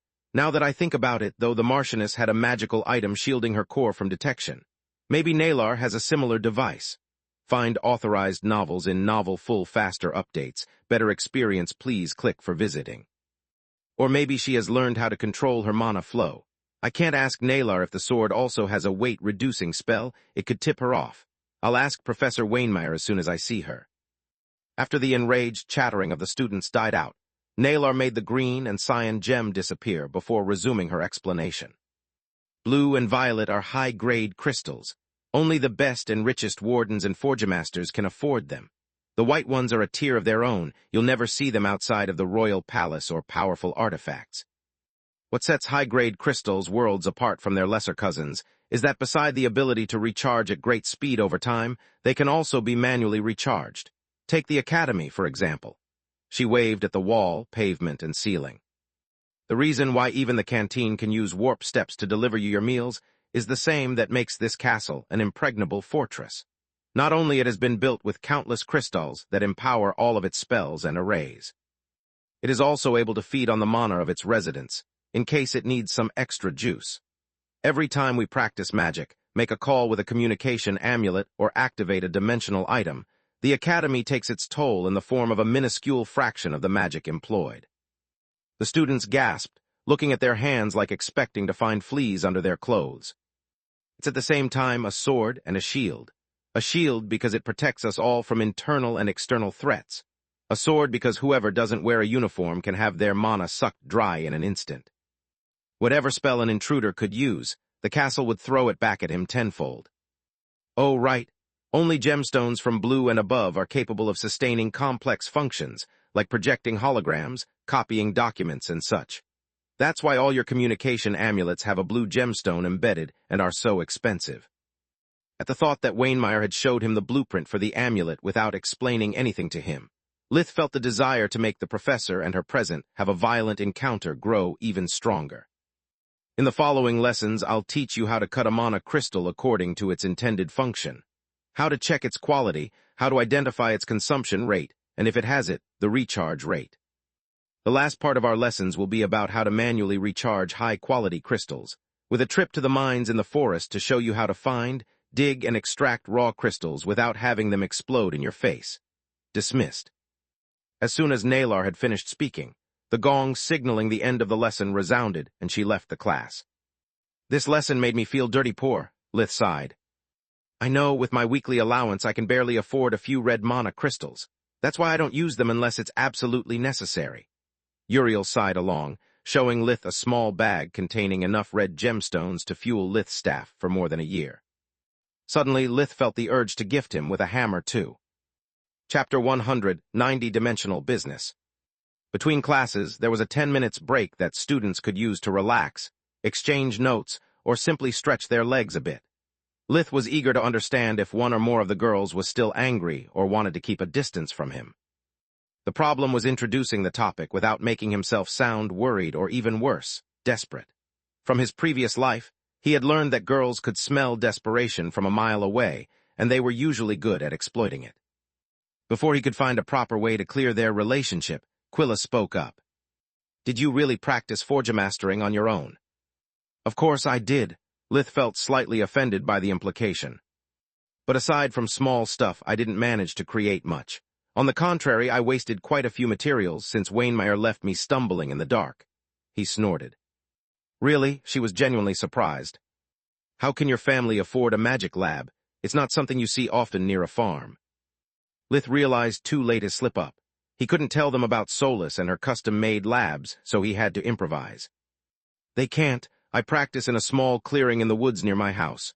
It's not much, but at least it's quiet and isolated." "Then you can't really blame the professor for your failures. Father always says that without a properly insulated magic lab, enchanting items is more a form of gambling rather than magic."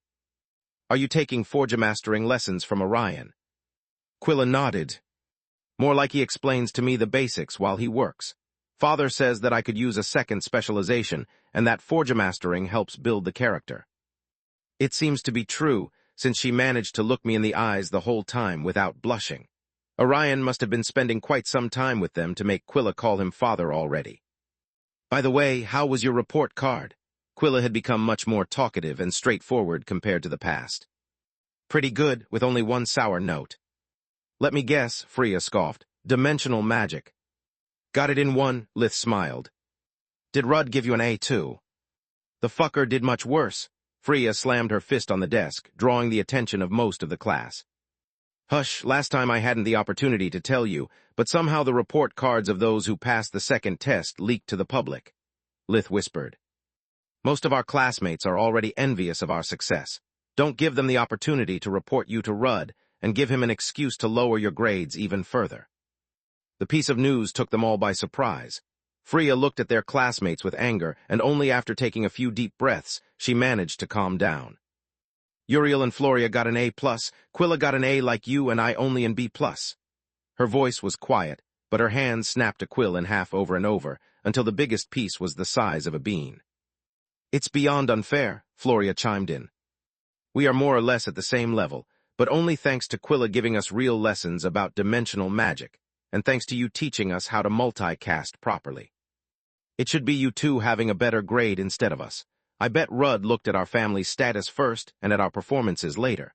Freya's grade makes no sense unless he is punishing me for what my mother did, implying that since I belong to a family of traitors, I must have cheated somehow."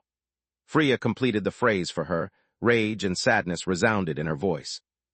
"I think I would have popped a vein if it wasn't for you, Lith. Thank you very much."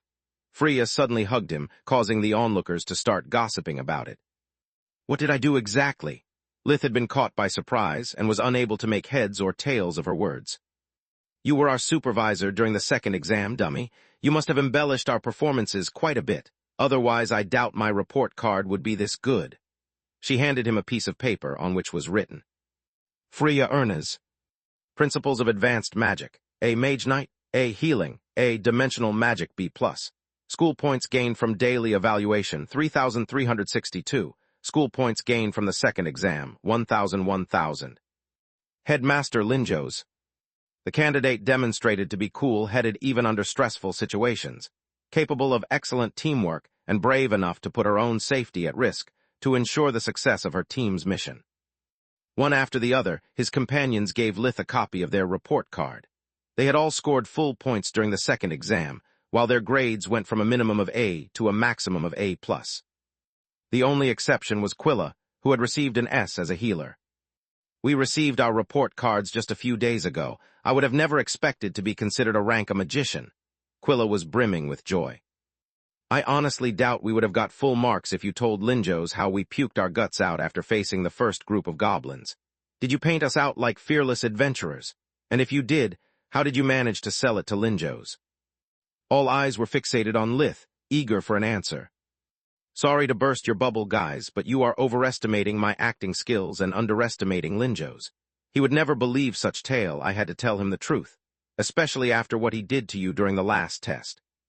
I wanted him to understand how hard the whole exam had been on you, and how despite that you had managed to overcome every hurdle without my help." He winked. I simply forgot to tell him about the time you panicked, losing control of the lighting spell, and about the night when you all fell asleep leaving me to stand guard alone.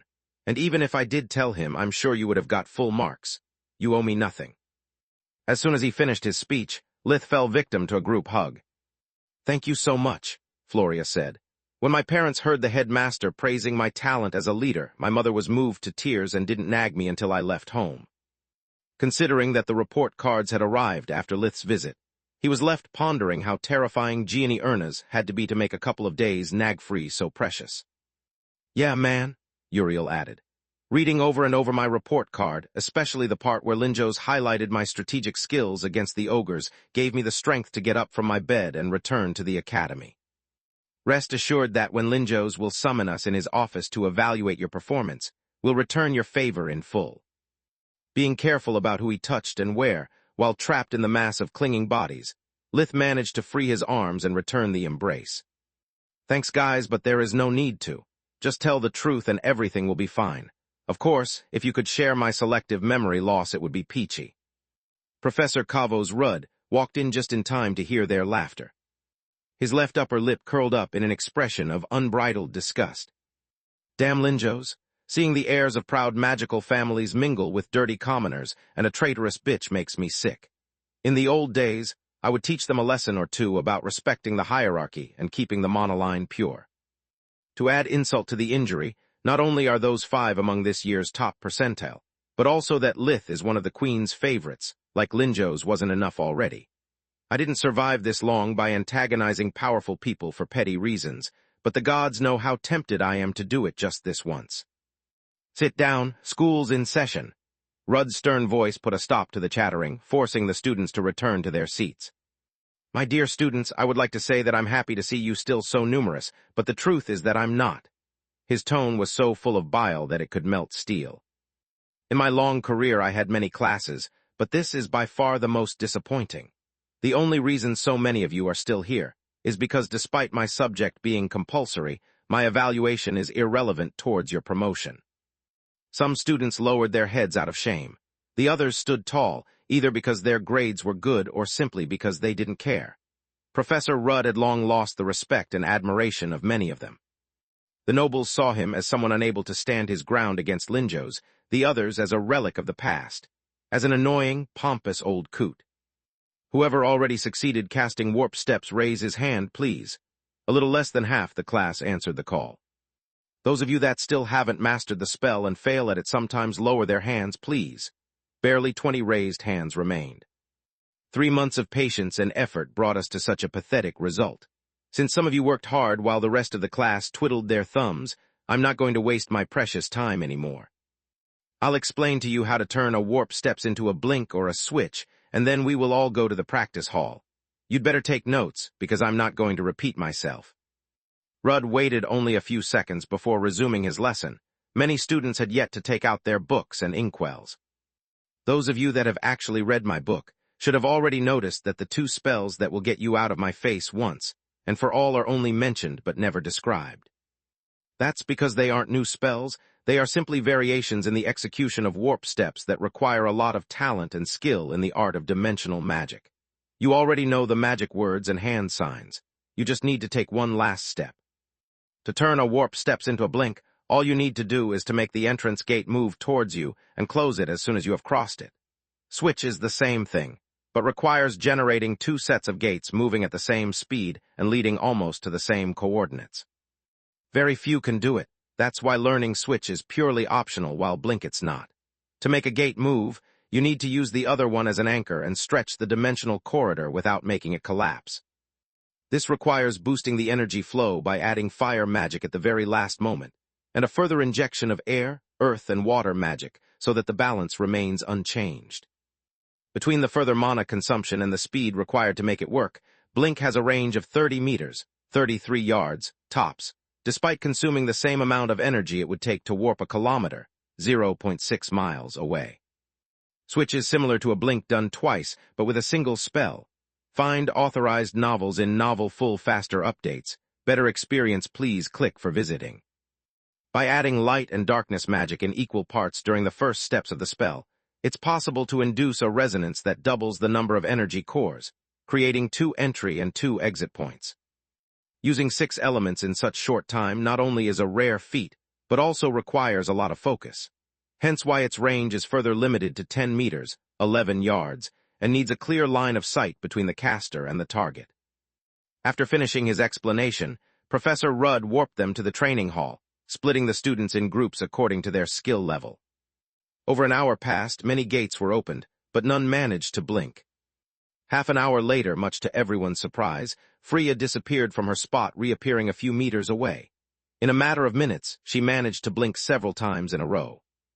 Professor Rudd was seething with anger, but managed to hide his feeling and even congratulated her, encouraging the class to follow Freya's lead. Before Lith was forced into another group hug, a furious bellow resounded. "It's not fair, she cheated." Liam Lucart walked toward Freya like he wanted to beat her, but despite being 15 centimeters, 6 inches, shorter than him, she stood firm, her hand resting on the hilt of her sword. "She cheated, and I can prove it." Chapter 191, Pride Goeth Before a Fall. In his decades-long career, Kavos Rudd had been forced to listen to ridiculous theories, stupid questions, and excuses to justify incompetence or failure so imaginative that they would put a bard to shame. Yet never before he had ever heard something so blatantly preposterous. "Unfair," he echoed, placing himself between the young Lucart and the bloodthirsty girl. Clearly one of them needed protection, but he was unsure about which one. "Cheated," his voice rose in intensity, while astonishment was replaced by rage for his wounded pride. "Are you telling me that it's possible to cheat in the noble art of dimensional magic? During my class and in front of me? Are you calling me stupid, incompetent, or both?" Knowing how Professor Rudd loved and respected magical bloodlines, Liam Lucart was taken aback by his vicious retort. "No, I would never dare to say something like that." Liam swallowed a lump of saliva.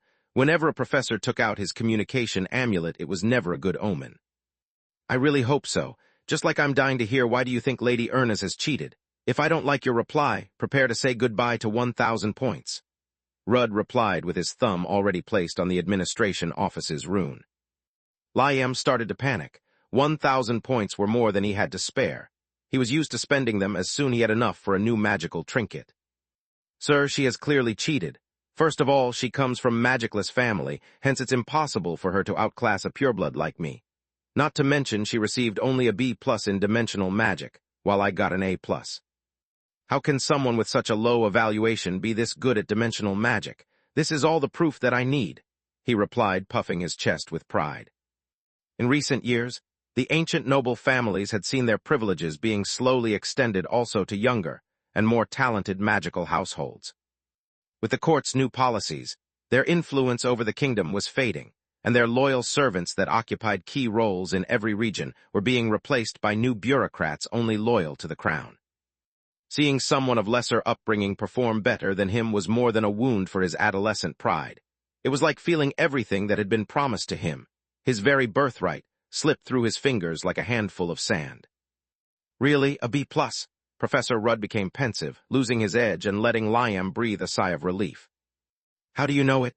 Professor Rudd's ice-cold blue eyes were suddenly just a few centimeters from Liam's, burning with anger and mana. "How do I know what?" Liam stuttered at each word. "Her grades, they are secret, my secret to be precise. You two are not friend, hence I doubt she told you." Freya shook her head to confirm his suspicions. "I'll ask you only once, how do you know?" "A friend told me." "Then give me the name of this friend." Rudd's tone was becoming more menacing by the second. "I don't want to get him in trouble. He simply shared with me something that everyone knows. It's not his fault." "Really, everyone knows?" With a wave of Rudd's hand, the training hall's door closed shut. "Then we have much to talk about, my students." Those present looked at Liam with hatred and scorn. He had managed to get all of them involved in barely one sentence. "Young man, you are in a lot of troubles. If you don't give me the name of your friend, forget the points. I'll get you expelled for breaching the Academy's network. After that, I'll make sure no matter the Academy, you'll find only closed doors in front of you." Liam knew that he had no way out of that situation. His father was a rich and powerful man, but Rudd had outlived countless headmasters, and even the Queen's attempt to have him retire. Kavos Rudd was an archmage with such knowledge, power, and connections that Liam was certain that his words were far from being an empty threat. After Liam gave Rudd his friend's name, It took barely a few minutes for the professor to work up the pyramid, discovering who was involved and how. Very well, you bunch of idiots. We'll discuss your punishment later in the headmaster's office. As for you, young Lucart, let me give you a lesson of humility. You may not like a person, you may despise their family, but you always respect the talent once it's slapped right in your face. Professor Rudd dragged Liam in the middle of the training hall, in front of the cold gaze of his friends that couldn't wait to watch him fail and share their misery. I may be old, but my memory works just fine. I remember clearly how you and Mr. Lith here were the first ones to get ahead with the loop spell. Let's do something simple. Judging from his wolfish smile, what he was going to propose was anything but simple. Mr. Lith, do you mind opening a loop for me? Do it very slowly, step by step, please. Find authorized novels in Novel Full Faster Updates. Better experience, please click for visiting. Lith did as instructed, discovering how hard was to humor Rudd's request. What once came natural to him during his previous failures now required his utmost focus. His mind and body were so used letting the various elements flow that the task was akin to drive a car with the handbrake on. Yet Lith managed to succeed. First appeared a single shining sphere that Rudd made him keep for 10 seconds. Then he could finally split it into 2 black dots for another 10 seconds, and only the Rudd allowed him to complete the spell and open the small gates. Lith was sweating a bit and had a splitting headache. Dimensional magic was dynamic by nature. Keeping it static was a mammoth task. If this is what he considers easy, I must thank Linjos for removing written and practical test. Otherwise I would never pass dimensional magic if Rudd demanded hard tasks, Lith thought. Now it's your turn, Lord Lucart. Rudd's voice was oozing sarcasm. Liam chanted the spell, opening the 2 gates at once. I said slowly, are you deaf, dumb, or both again? Liam tried over and over again, only managing to keep the single parts of the spell active for a second or two before it exploded in his face. Only the training hall's security measures prevented him from being disfigured, or worse. Do you know what's the difference between the two of you? Liam was going to say, he is a commoner while I am an heir from a noble magical family. But Rudd anticipated his answer and didn't give him the time to reply. It's that despite his poor talent in dimensional magic, he has practiced hard. He has failed countless times before succeeding until every single step of the spell has been engraved in both his mind and body.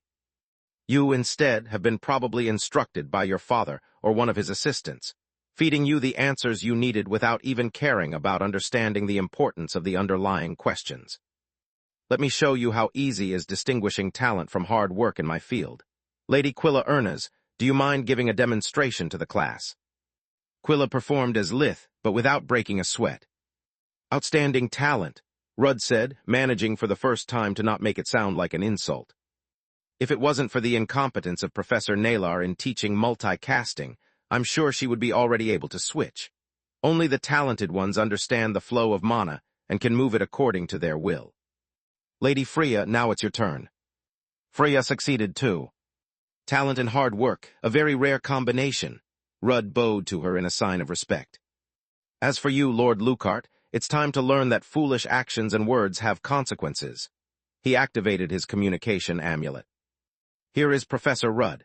Subtract 2,000 points from Liam Lucart for insubordination, slander of a schoolmate, and for divulging Academy's secrets. Also, change his dimensional magic evaluation to B and raise Freya Ernas 1 to A+. At those words, Liam turned pale as a ghost at first, then green and finally red due to a fit of rage. He rushed toward Freya, punching her in the face. Rudd was about to intervene, but he noticed that her hands and lips were moving at great speed. He placed an invisible barrier around her and pretended to do nothing, studying her skill. Her dimensional spell was still active. All Freya had to do was to complete the spell, placing the first gate in front of her and the other near Liam's nether region. The result was the young Lucart giving himself a powerful straight in the nuts. Rudd erupted into laughter, seeing Liam's sorry figure curled up on the ground. Soon more than half the class joined the professor in his hilarity. The fall of a high and mighty noble was a rare sight. The commoners among those present savored every moment of it. Tears streaked Liam's cheeks non-stop. Even worse than the physical pain was the taste of failure in his mouth, being a laughingstock for the first time in his life. Very well executed and perfectly timed, Lady Ernas. Rudd activated his communication amulet once again. Points assignation to the student Freya earners for displaying superb mastery of dimensional magic and completing the course 3 months early. 500 points. This time no one interrupted the group's cheers and congratulations. Freya was so happy that she stopped frowning for the first time since the end of the second exam. Seeing the group of youths so close despite being so different in social status, age, and magical legacy made Professor Rudd sigh of resignation. I hate to admit it, but if Liam Lucart is the best the old magical families have to offer, then it's much better to wipe them out once and for all. I hate commoners, but I love magic too much to let a bunch of ungrateful, spoiled brats disrespect it. Those who spare no effort in pursuit of magical knowledge are 100 times better than someone that takes shortcuts, incapable to understand that magic is a competition with oneself, not with others. Lady Ernas, you are free to not attend dimensional magic classes anymore. I hope you will decide otherwise, though. It would be a pleasure and an honor for me to help you mastering Switch 2 and witness the birth of a true dimensional magician. The whole group was astonished. There was no trace of sarcasm in his voice. Rudd even gave her a deep bow. Where years of arguing and debates in the Mage Association had failed, Liam Lucart had succeeded. The harsh comparison between his blind arrogance and Freya's silent efforts had managed to convince Kavos Rudd once, and for all that he had been wrong his whole life. Being a good magician wasn't a matter of talent or bloodline. Hard work and passion for magic were the only things to treasure and nurture. It would be my pleasure to be taught by the greatest dimensional magician of our times, she replied with an even deeper bow. Despite her resentment for Rudd's previous conduct, Freya wasn't so stupid to put grudge before education. Rudd nodded, pleased by both her answer and her flattery. The class is dismissed early today.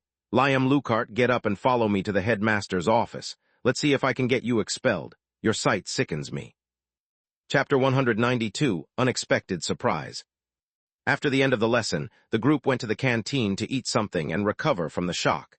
For months, they had been watching their backs for Lucart and his goons, and now Professor Rudd was getting rid of him.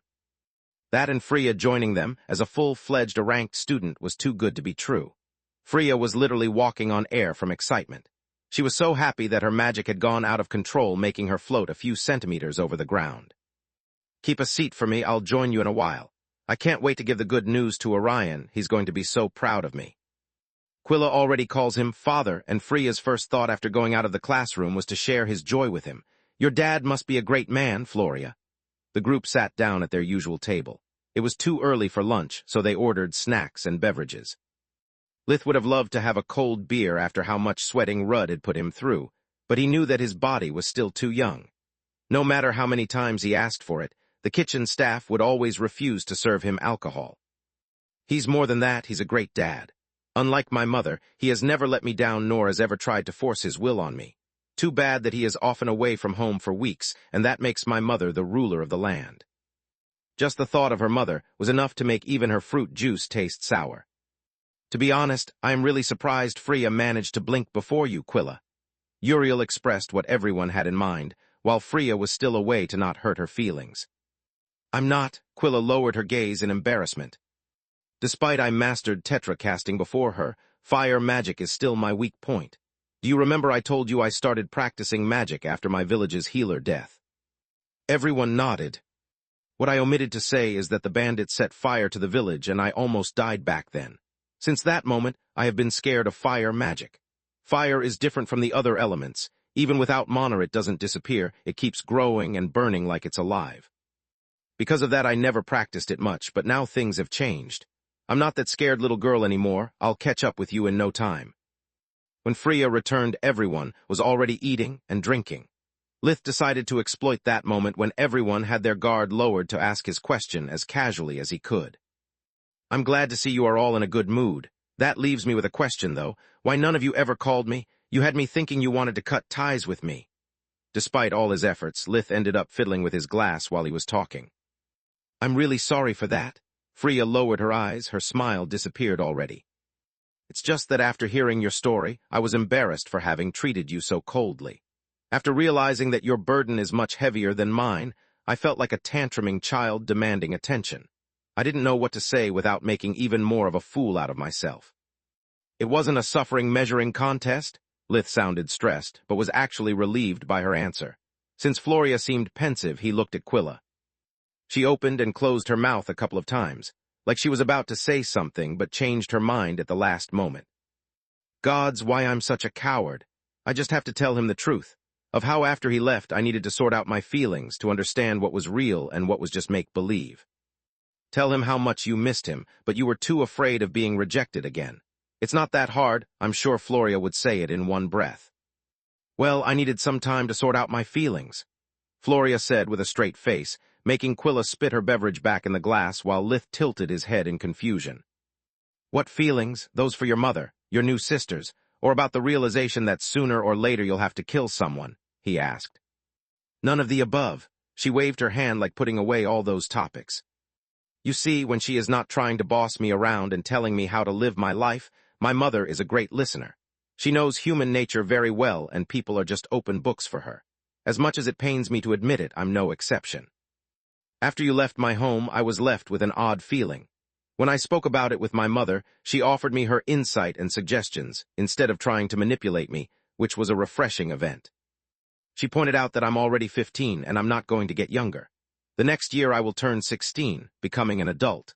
Either I decide to marry or not, I still have no experience at all with boys, and once I join my father's core things will get real. It will be kill or be killed, with no middle ground nor compromise. So I've decided to enjoy my last year as a kid to its fullest and come out of my shell.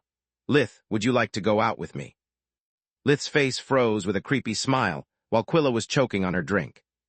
Gee, don't jump me like that. Wait at least the 5th date or something. She sneered after Lith remained stuck in the same pose for several seconds. I'm sorry, but saying that this is unexpected is an understatement. Also, I'm flattered by your attentions, but I never thought about you that way. It's okay, I don't like you for that matters, Floria replied, still in high spirits. Okay, now you have lost me. If you don't feel anything for me, why asking me out? It's not that I don't have feelings for you, more like I don't understand them yet. So far all the boys my age are either immature daydreamers that still believe to be destined one day to slay monsters and marry a princess, or horny teens that only want to get in a girl's pants like Uriel. Hey, I resent that. Uriel became beet red up to his ears. Dude, I was there when you flirted with your girls of the day. I could have even asked you out if I wasn't sure that the first thing you would do is to put your hand up my ass. Uriel lowered his eyes, incapable of denying the truth of her words. He was quite fickle with girls, to be polite. Lith, you are the most level-headed and mature boy I know. Be it about politics, literature, or mystical arts, I can always have a nice conversation with you. I would like for us to start as friends and see how things develop. I must admit her offer is interesting. I never had a high school sweetheart. They were all a bunch of immature kids while I had my hands full by keeping my scholarship and part-time works. This could be the opportunity to experience what I thought I had missed forever. The problem is that I don't like her that way. She is still a child in my eyes. At that age, things can escalate fast, and I don't want to ruin our friendship before it even begins. What do you think about it, Solus? Why do you ask me? She was honestly surprised. As I said, I don't like her. Most importantly, I don't want to hurt your feelings. Our relationship may be complicated at times, but I wouldn't ruin it for the world. Those words made Solus cry from happiness, but she hid all her emotions in a corner of her mind, where Lith couldn't find them unless he explicitly searched her memories. Thanks, but you don't need to worry about me. Don't you remember how I pushed you toward all the girls we met?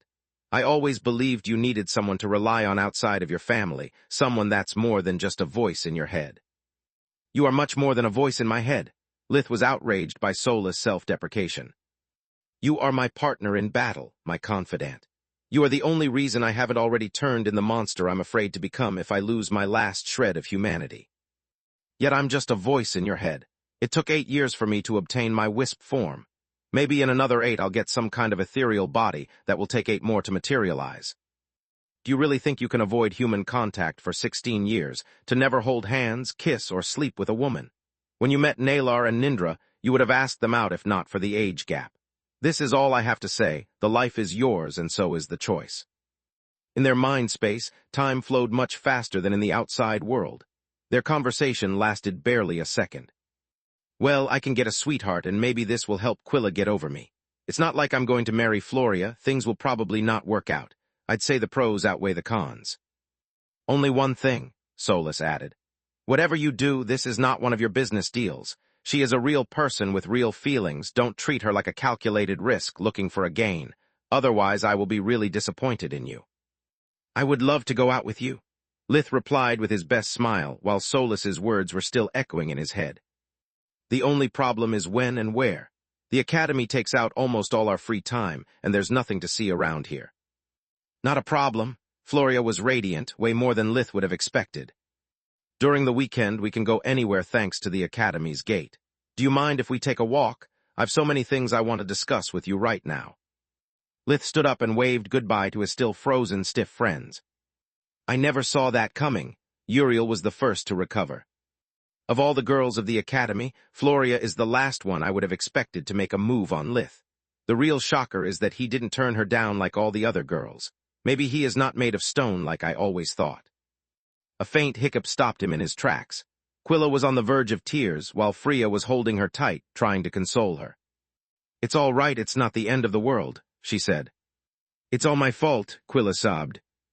I had countless occasions with him, but I wasted them all, always waiting for the right moment instead of creating one as Floria did. I feel so stupid.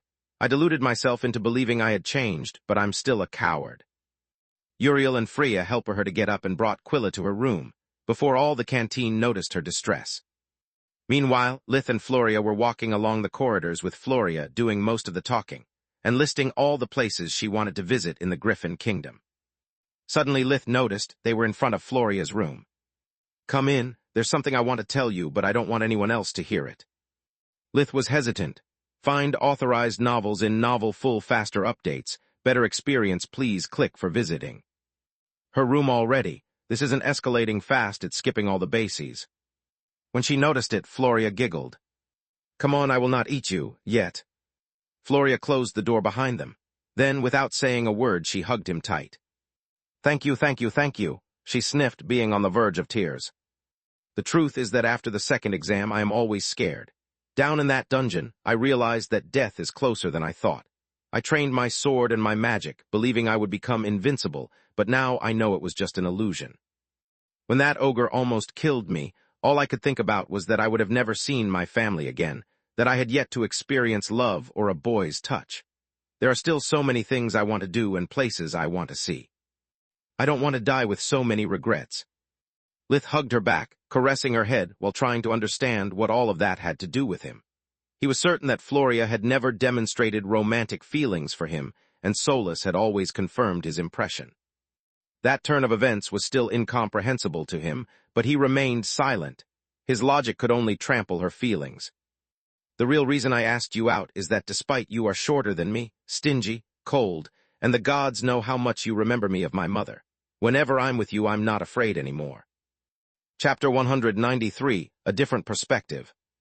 At those words, Lith finally understood Floria's change of heart. If on one hand he found reassuring that he wouldn't have to stand an insipid puppy love, on the other one he felt offended. You sure know how to catch a man's heart. His voice oozed sarcasm. I didn't get so many insults at once since that time. I tripled the healing fare to a merchant for being a rude prick.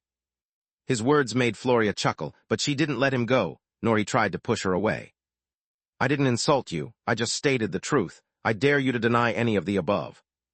Well, yeah, all the more reason why you shouldn't consider me boyfriend material, especially after hearing my story. Despite being only 12, I'm already a broken mess. If you want to have fun, you can have much better. That's not true. She held him even tighter, like she was trying to console him. First, you are not my boyfriend. We have a lot of time to know each other better, let's use it wisely.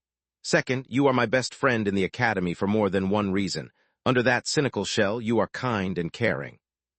No matter how many times we stumbled and fell, you were always there, extending your hand to help us get back up. You even did it during the mock exam, after we treated you like crap and almost dragged you down with us. You made a great impression on me back then. That's why I joined your group later. Aside from Solus and his family, no one had ever said such kind words to Lith. I would be moved if she wasn't entirely wrong, he thought. I helped them only because I understood the exam's true goal and had to deceive them since I knew we were being observed. She's just like Quilla, seeing someone that's not me. No, she is not, Solus objected. Floria has spent a lot of time with you, actually talking to you, instead of staring from a distance. She has also noticed your efforts to take care of the people around you as well as your flaws. Also, Floria added, don't think that I'm not grateful to you for still being holding me despite all the things that I said, and not pointing out in retort that I'm as flat as a board. Lith feared she was actually fishing for compliments, but Floria started laughing at her own joke, and he merrily joined her. Yeah, it's sad that with her physique a B-cup is barely noticeable. With her age and height, I doubt she can improve much in that department. Thank you for pretending to not have seen anything back then. I don't know what you're talking about. Lith lied through his teeth, but Floria ignored him. Yet swearing on your brother's heads was really shameless. Did you really think I wouldn't notice? A man can try, he shrugged. Gods, you really are like my mother. Floria pushed him away, pretending to be angry. Well, Mommy, I hope we'll get along. Don't get all clingy on me, I still consider you just a friend. Try to pull a Uriel on me and I'll kick your ass. When Floria calmed down, she and Lith returned to the compulsory courses class for the last lesson of the day. After getting everything off her chest, Floria felt light as a feather. On the contrary, Lith was gloomy and disappointed, but nothing of it showed on his face while they kept making small talk. Solus laughing her ass off at his expenses surely didn't help. And here I thought that my mature charm made an impression on her. Floria is not looking for a boyfriend, more like a father figure while she is inside the academy. More like a mother figure, my dear wannabe Casanova. Solus couldn't stop laughing. Her words, not mine. Isn't it better this way, though? It's like you gained a new sister that will keep away all those gold diggers that pestered you until now. Aren't you a little too disappointed for someone who doesn't like Floria as a girl? It's a matter of pride. Even if I end up rejecting a girl, being courted it's always flattering. I much prefer being liked as a boy than coveted as a mother hen. When they sat down at their desks, Uriel gave him a wink and a thumbs up. In his mind, his two friends had now a new and intimate knowledge of each other. Quilla didn't know how to face Floria, who didn't seem to notice her distress, greeting her with a radiant smile like she always did. I'm sorry, little one, Floria thought, but you are still 12. You have 4 years before having to decide what to do with your life, and you'll probably end up working in a safe environment, like the academy or a great hospital.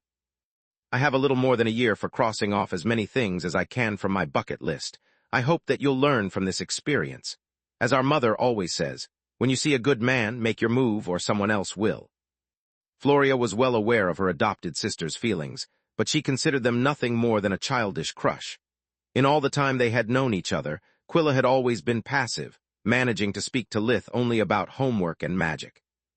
Floria instead, despite not knowing why his presence made her feel safe, was determined to understand her own feelings and let the answer, whatever it was, lead her way. When the second gong resounded, a plump woman walked into the classroom.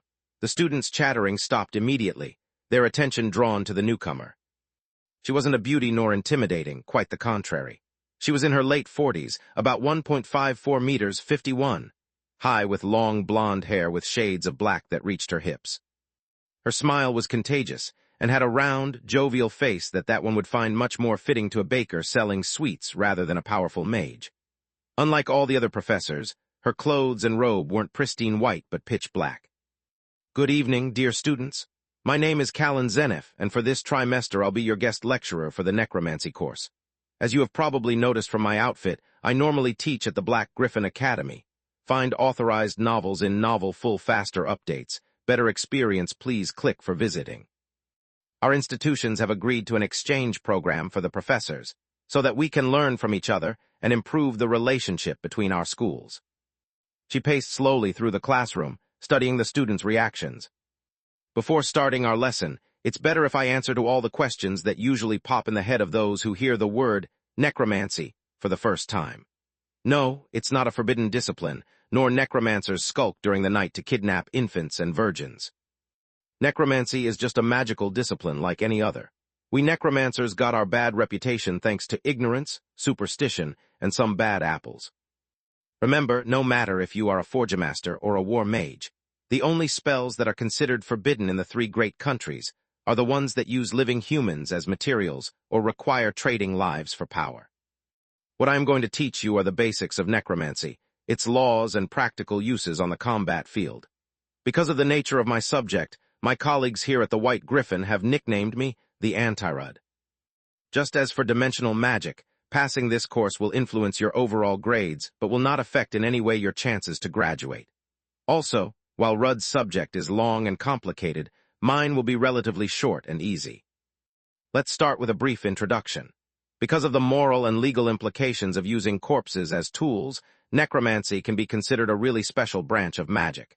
Tier 1 to 3 spell are considered basic necromancy, and that's what I'm going to teach you.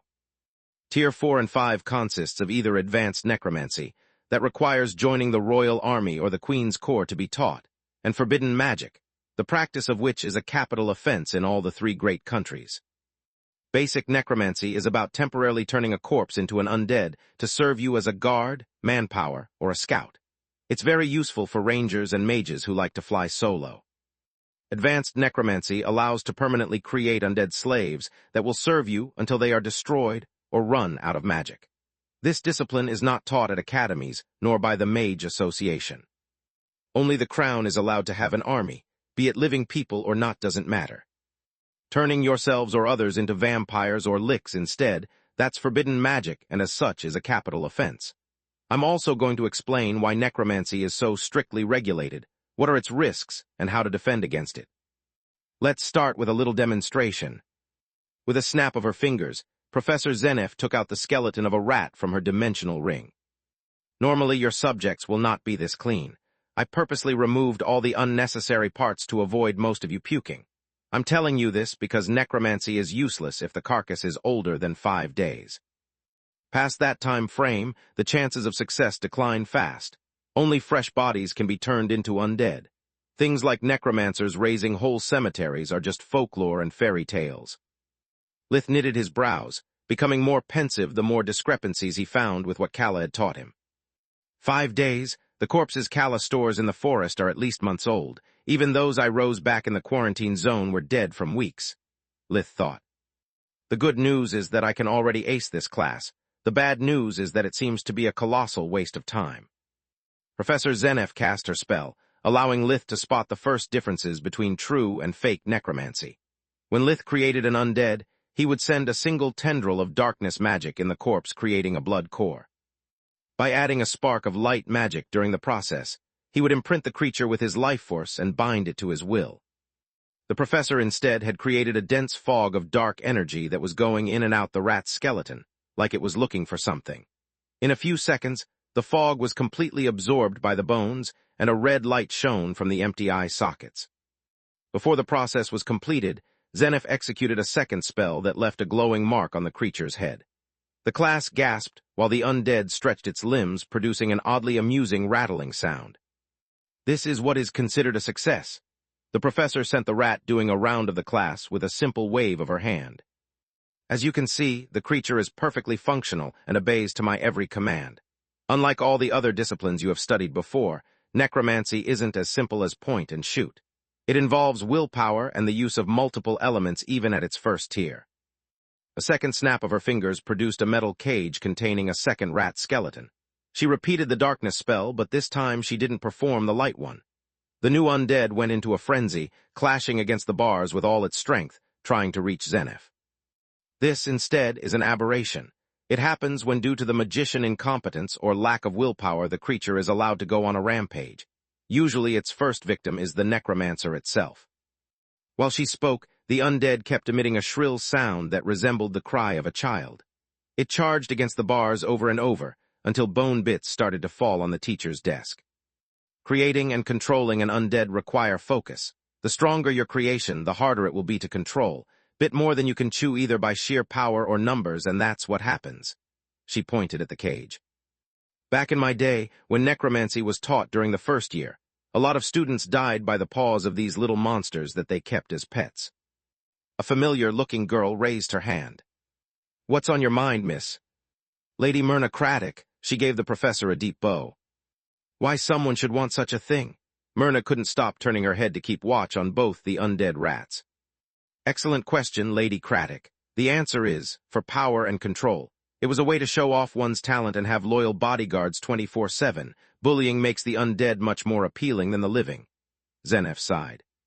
The professor closed her eyes, taking deep breaths. Suddenly, the first undead ran towards Myrna. It jumped on her desk and said, Also, mostly because of this.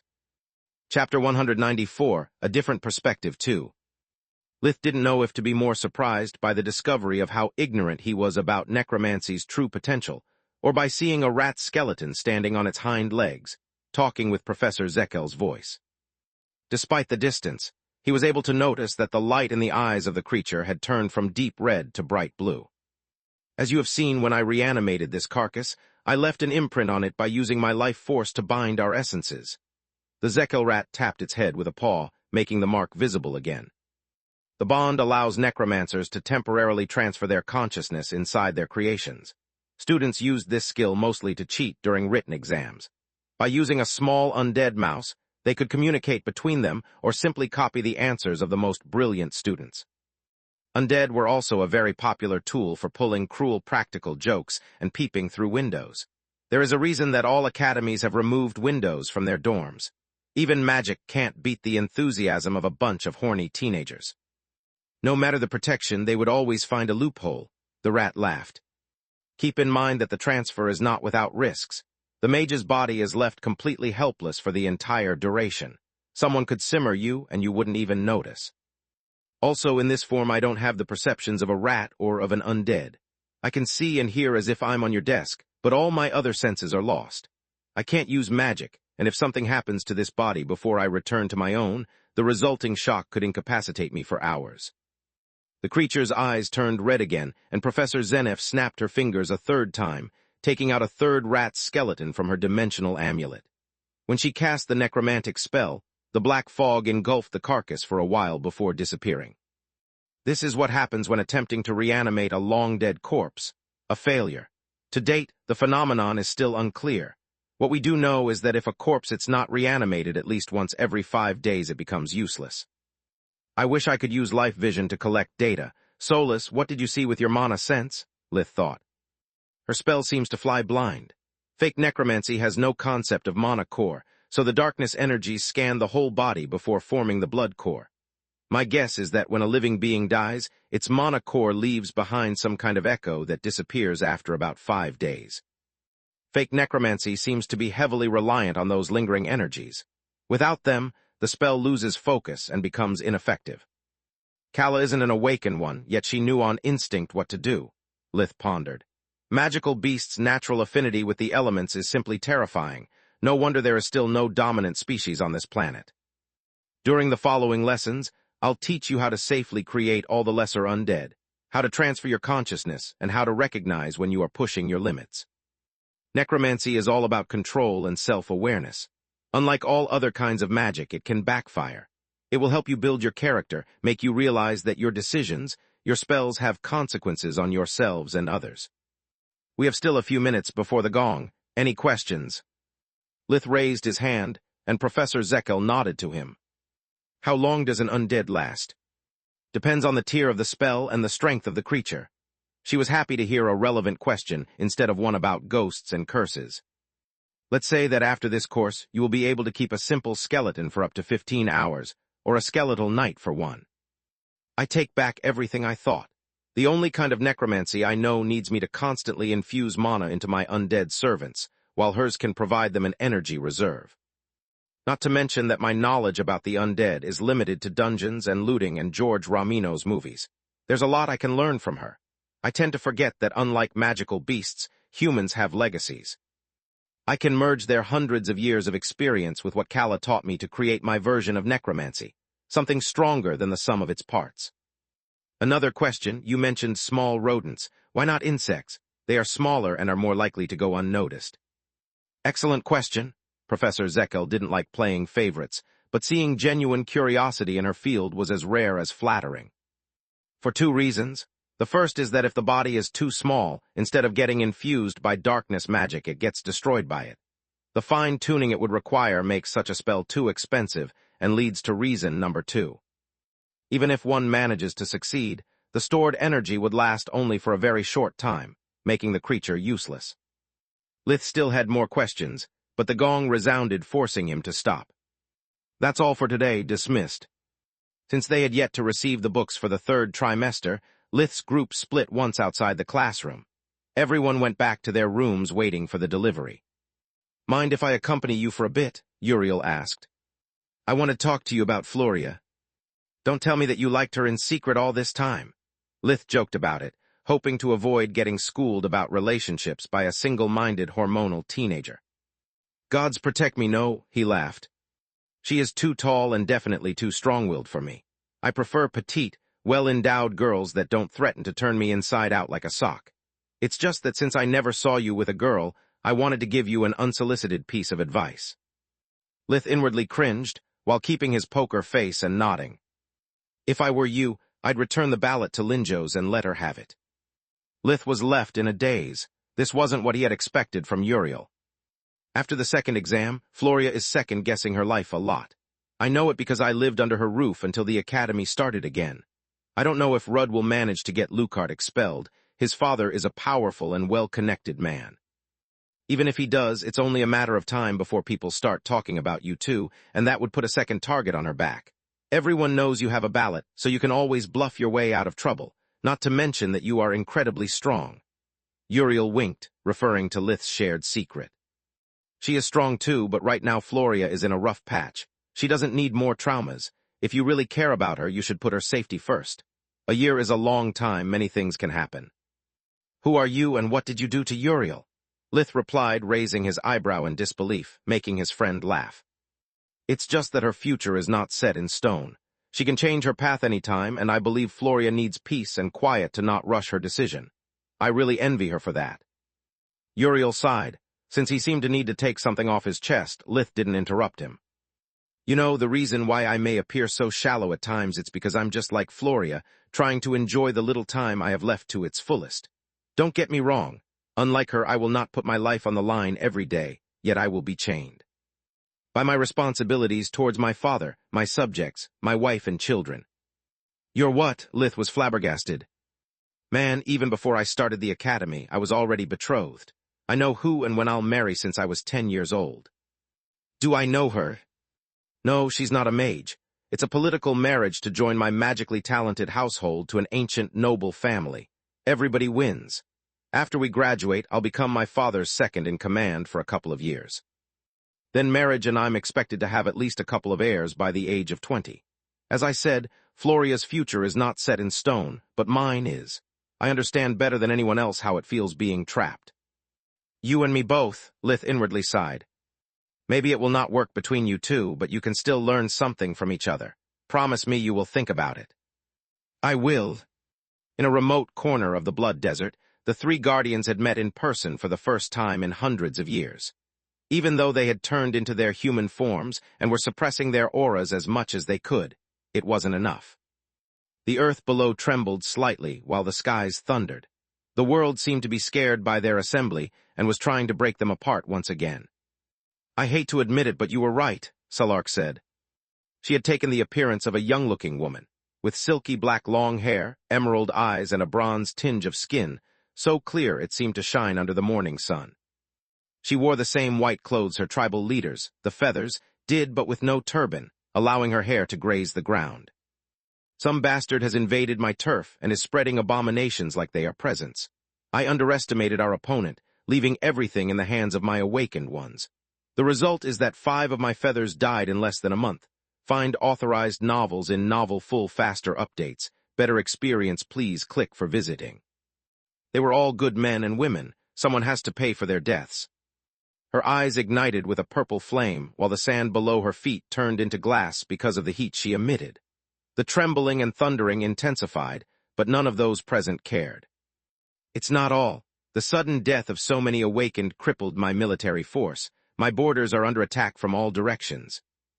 I'm not responsible. The truce with the Griffin Kingdom still holds, Tyra said.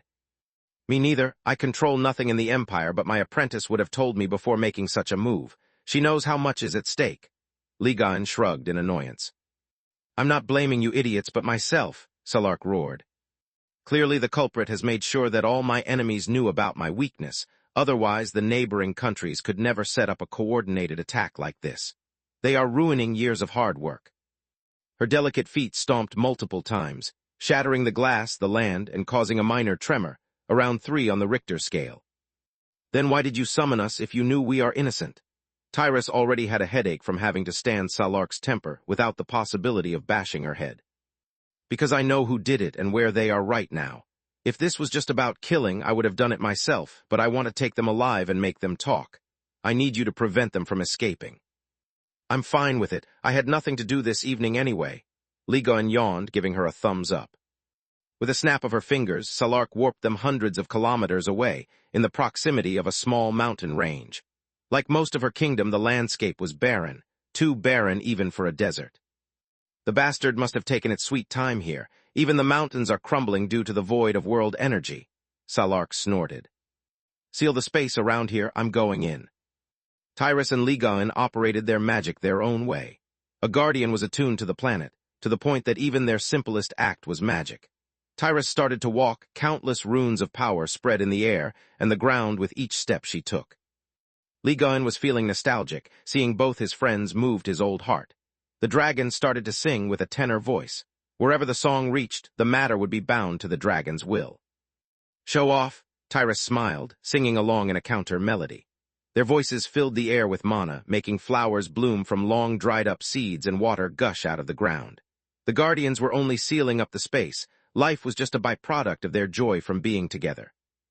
Well, at least there will be a lot of rain this year. Salark grumbled while entering the underground maze. Chapter 195 Trapped. Salark moved like the wind, following the stench of chaos plaguing the air. Several abominations, both empowered and puppeteers, tried to stop her, but as soon as Salark noticed that they were mindless drones, she would incinerate them with a purple blast of fire. She soon reached the center of the maze, an artificial cave filled with state-of-the-art equipment. It was the most incredible magical lab Salark had ever seen. I thought only Ligon could do something like this. I can't even fathom what purpose most of this stuff has, she thought out loud. Transparent water tanks filled with a glowing yellow liquid were lined up against the walls. Each contained an unconscious magical beast or a human, but all of them were slowly being turned into abominations. Salark was close enough to see the process in the making. Somehow, the tanks were forcefully refining their cores, while at the same time the yellow liquid kept the bodies stable. Interesting, their bodies are filled with cracks, but shouldn't collapse until they reach at least the cyan level, if not even the blue. Note to self, have Ligon study the procedure and dumb it down for me. This way I will be able to replace my feathers with ease. I'll take it as partial compensation.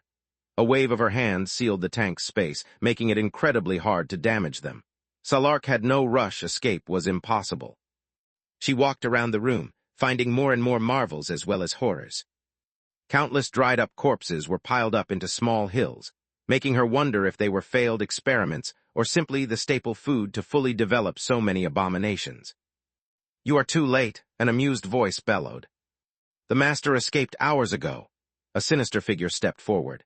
Its body was covered in bright red scales, a black liquid oozed in between. It had long, curved horns where the eyes were supposed to be, big upside-down membranous wings on its back. Since when do eldritches have a master? Salark sneered.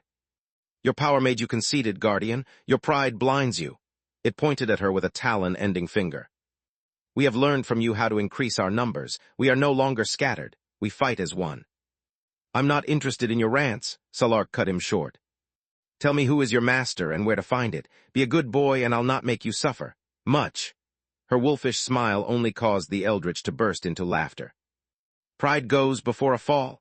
A snap of its scaly fingers and the whole cave became covered by symbols of power. Every inch of space was covered by countless runes and arrays, each one imbued with a magical power that didn't belong to any of the 6 elements. Salark felt her strength being sapped, but still showed no sign of worry. Interesting. After you dried up all the world energy of this place, you have also used forbidden magic to cut off my natural connection with mana. How many abominations did you sacrifice to achieve such a result? Not enough since you still have the strength to brag, the eldritch roared, extending its arms forward. Each of its fingers stretched out and multiplied, filling the air with razor-sharp whip-like tendrils that struck all around Salark. The eldritch was outraged. Even without using her magic, the Guardian had managed to dodge every strike with movements so small to be almost unnoticeable. Almost. I would say you have picked the wrong Guardian, but there isn't a right one. Tyrus would simply ignore this shit and try to reason with you before killing you. Ligon would probably destroy your formations with a sneeze. As for me, I'm a fighter. Salark dashed forward, punching the air in front of her. The Eldritch felt all its senses being distorted by the strength behind the simple attack. It easily dodged the strike, but it still hit the walls behind the Eldritch, creating a cave several meters deep and disrupting many arrays. I hate you, Guardians! The Eldritch couldn't hold its fury any longer. Why are you so strong? Why do you keep looking down on us? I'm Pazwail, and I'll show you the results of our efforts. Pazwail met Salark head-on, its claws easily cut through her flesh and bones, forcing her to retreat for the first time in many centuries. Seems I have underestimated the bastard a little too much. No Eldritch has ever managed to even scratch this form. To make things worse, I can't revert to my real body. The arrays surrounding them were powered with a perverted and twisted kind of magic that only abominations possessed. It derived from darkness magic, but had its natural connection with light magic forcefully severed. It powered their unique individual skills and had been named Chaos Magic. Over 100 abominations had been sacrificed to empower the arrays, making any kind of magic besides Chaos Magic impossible. The black liquid oozing from Pazwail was an embodiment of such energies, poisoning Salark's body and preventing her from regenerating her wounds. Despite all that, she managed to fight the Eldritch on equal footing. Her millennia of experience made every one of its attacks seem telegraphed and predictable. Blinded by rage, Pazwail let her come too close. Her fist struck its left shoulder. The impact turned the left arm and part of the chest into dust, making the creature's body spin like a top, sending it crashing against a wall. Why are you still this strong? It cried. Because I have embraced everything you ever discarded, she panted. Because I'm still fighting an endless battle for my people and this planet, while you do nothing but eat, shit, and whine. Salark had hoped to stall longer with her rant, but as soon as the arm was regrown, Pazwail charged at her again. Its body started to melt, expanding at the same time. It became a mass of claws, talons, and fangs with only a black core as their center. How dare you say I do nothing? We sacrificed so much to get this far, but now me and my brothers are one. Each limb and snout shot a different spell, leaving Salark nowhere to run. She still managed to dodge most of the attacks, taking only those that wouldn't hit her vitals. When the barrage was over, only part of her torso and head remained, yet she was still alive. If that's the best you can do, now it's my turn. Her voice was calm. Purple flames covered all the injured parts of her body, making her whole anew. What, how? Pazwail was running on fumes and was forced to revert back to its original form. I accumulated thousands of years of experience while you were content with preying on the weak. Look at your precious array. Only then Pazwail noticed how every one of her missed strikes had actually hit its intended target. The focus points of the array were all badly damaged. Even the spot where she had sent the Eldritch to crash earlier was intentional. You did the rest of the job for me with your sloppy attacks, she explained while the purple flames turned white along with her whole body. You miscalculated. This place is no longer devoid of world energy. How long could it possibly last against two guardians breathing new life all around us as we speak, while a third one breaks it from inside? You think I'm afraid of death? I'm already part of something bigger. Glory to the dawn of a new world. Salark could see the Eldritch overload its black core, triggering a powerful explosion strong enough to destroy the cave and deal a significant amount of damage to her. Her answer was to bite her scarlet lips, spitting a drop of her blood on the exploding Eldritch. Time seemed to rewind, every single piece of flesh going back forming the body once again, sealing the explosion before the shock wave could displace even a single speck of dust. The Eldritch found itself alive and well, its core intact. It started to sweat in fear, a long-forgotten feeling while the Phoenix's hand turned into a claw, locking it in place. The Eldritch discovered that its muscles had become limp, its magic refused to obey. It seems there is a misunderstanding here. Salark's form turned into a hybrid between human and Phoenix. I'm not the keeper of anything, I'm nobody's muse, I'm the conqueror of life and death. Her free hand ignited with a white flame, scorching the creature's very soul. You are not going anywhere, so you better start talking. Lith spent the rest of the day practicing dimensional magic and accumulation, while waiting for the school books to be delivered and working on the sealed boxes during the night. The time spent with Solus in the tower practicing forgemastering, together with Nalar's lesson about the importance of magic crystals, gave him a new approach to the problem. Lith had discovered that the reason for his previous failures was that by damaging the box's monopathways, the energy contained in the pseudo-core diminished, while the one contained in the mana crystal would not. This upset the balance and caused the explosion. Previously, he had tried to keep the crystal isolated, thinking it was some kind of detonator that somehow was triggered by his attempts to pick the lock. What he had to do instead was attacking them at the same time. Thanks to this discovery, Lith was now able to almost depower the lock. Alas, almost wasn't enough. He was now able to open the boxes, but the resulting explosion still destroyed most of their content, not leaving enough for him to understand their purpose. It's still a huge success. I just need a few more lessons about how mana crystals and forgemastering interact, and I will be able to open them. I have only a few left. It's better to save them for later. When the next day came, he was still pondering about Uriel's words, torn between egotism and his wish to change, to actually care about his so-called friends instead of just pretending to. His morning routine didn't change. Lith went to pick up Floria early for their walk, and then they went to meet with the others for breakfast. It really doesn't feel like a high school sweetheart at all. She didn't invite me to her room. We didn't talk about anything in particular. Floria seemed to be more cheerful than usual, though. She smiled often when talking with me and made sure to sit in front of me. Find authorized novels in Novel Full Faster Updates. Better experience, please click for visiting. It means that she enjoys your company and likes to watch you, Solus pointed out. Still feels more like bromance than romance, Lith shrugged. You watch too many teen dramas. Based on your past experiences, relationships take time and effort to develop. Do you remember why, unlike your brother, you never managed to fall in love? According to my therapist, I was too self-centered. I would only care about myself and protecting my own feeling, so I never opened up to any of the women I dated. It's exactly what you are doing even now. You are only thinking about what you want, not what it's best for her. The ballot is useless for you. The queen is openly backing you up. The professors hold you in high esteem. Not to mention how strong and fast you are. It's not like when you arrived. Your family is safe, you can defend yourself with ease, and your word is not that of a country boy anymore. If anything happens, the academy will watch your back. The same could be said of Floria. Lith still wasn't convinced. By my maker, if I had a body, I would slap you right here and now. Her family is not as powerful as the queen. Also, is there anything that a student, if not even a professor, can do to you if you go all out? No. There you have it. She is young and still traumatized, while you wouldn't flinch even if you ripped someone's heart out right before lunch. She needs it much more than you do. Knowing to be on the losing side of the argument, Lith dropped the conversation and walked past the doors of the academy's hospital waiting with his colleagues for the healer lesson to start. Much to everyone's surprise, not only Manohar had returned, but also was in charge of the class. Between his rare appearances, notable only for his whining ramblings and the constant disappearing without notice, most students had almost forgotten about his existence. Good morning, my dear students. Welcome back to class. You sure took a long break from the academy. His tone was clearly annoyed. It's not them that went missing for almost 3 months, but you. Headmaster Linjos suddenly warped in the middle of the class, his face beet red from anger. Chapter 196, Seething Ray. Fine, good morning, my dear students. Professor Manohar is really happy to see you again. Manohar accordingly modified his greeting. Don't talk in third person like a madman, and show some respect toward the academy and your students.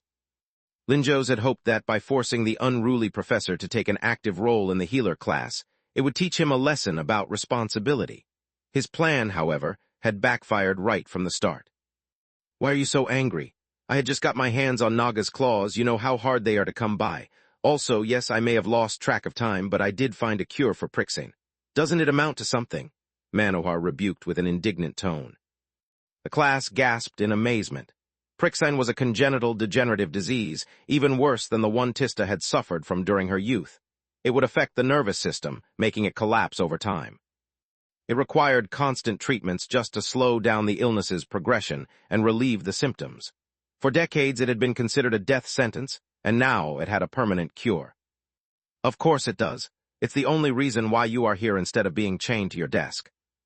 Let's cut to the chase. Manohar ignored him, resuming his speech. You already have learned most of what you need to graduate as full-fledged fourth-year healers. What you still lack is experience on the field. During the 3rd trimester, there will be no more lessons. The academy will send you wherever there is a dire need for a competent healer, and despite you don't even closely qualify, you'll have to do. Manohar, Linjos roared. I mean, you will be split into groups and sent to different locations, like true professionals. You will contribute to the welfare of the kingdom on the Academy's behalf. Your grades will be influenced by your performance. It will also affect the prestige and the name of the Academy. Your success will be my success. Your failure will be Linjo's failure. Everyone knows I never fail. Linjo's facepalmed. His killing intent became more palpable by the second. Since, for some reason that I'm unable to understand, our headmaster is angry at me. Because you went missing for almost 3 months.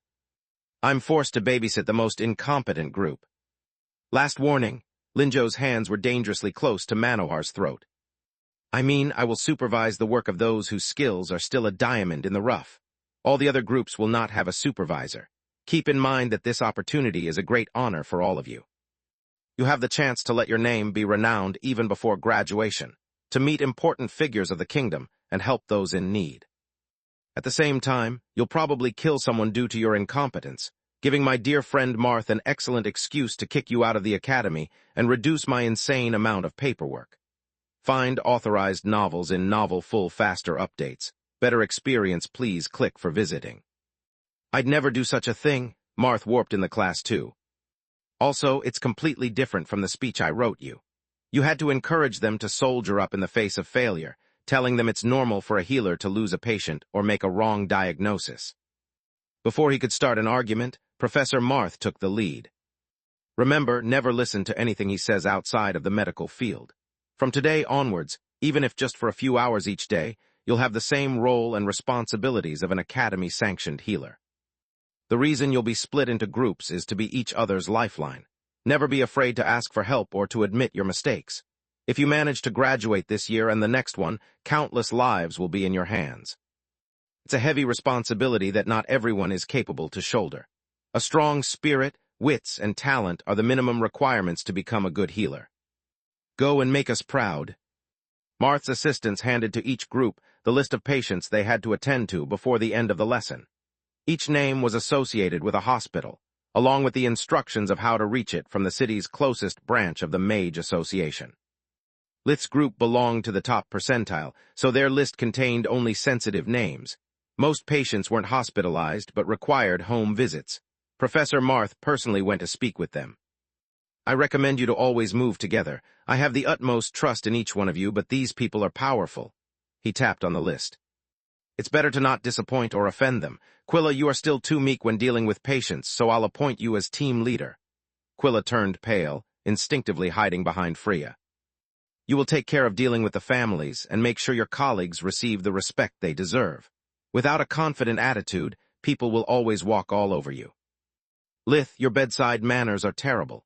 Your duty will be to take care of the patient's psychological welfare, explaining to them what's the cause of their affliction and reassuring them when necessary.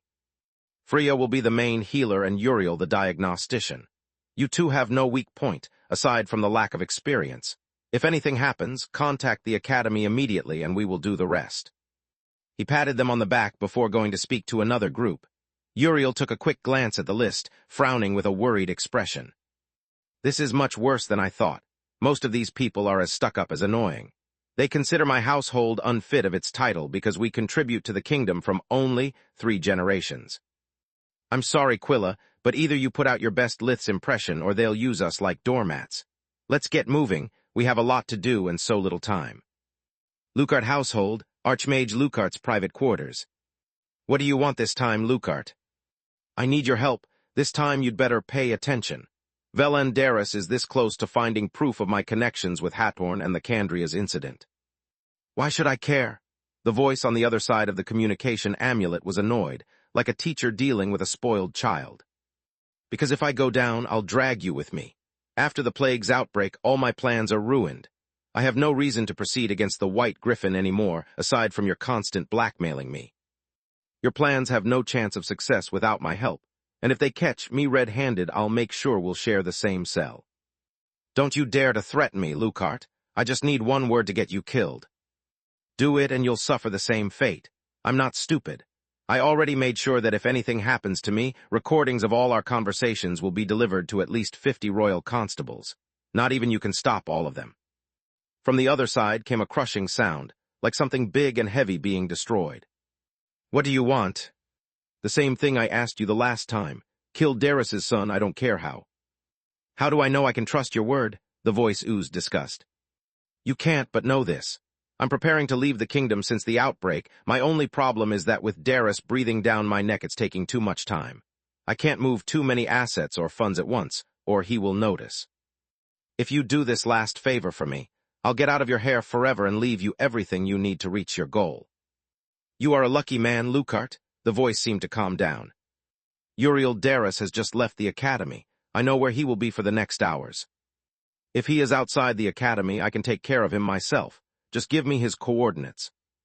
Your gift for failure has long stopped amusing me, Lucart. You can't be trusted with picking your own nose. I'll send my own men. You focus on packing your stuff.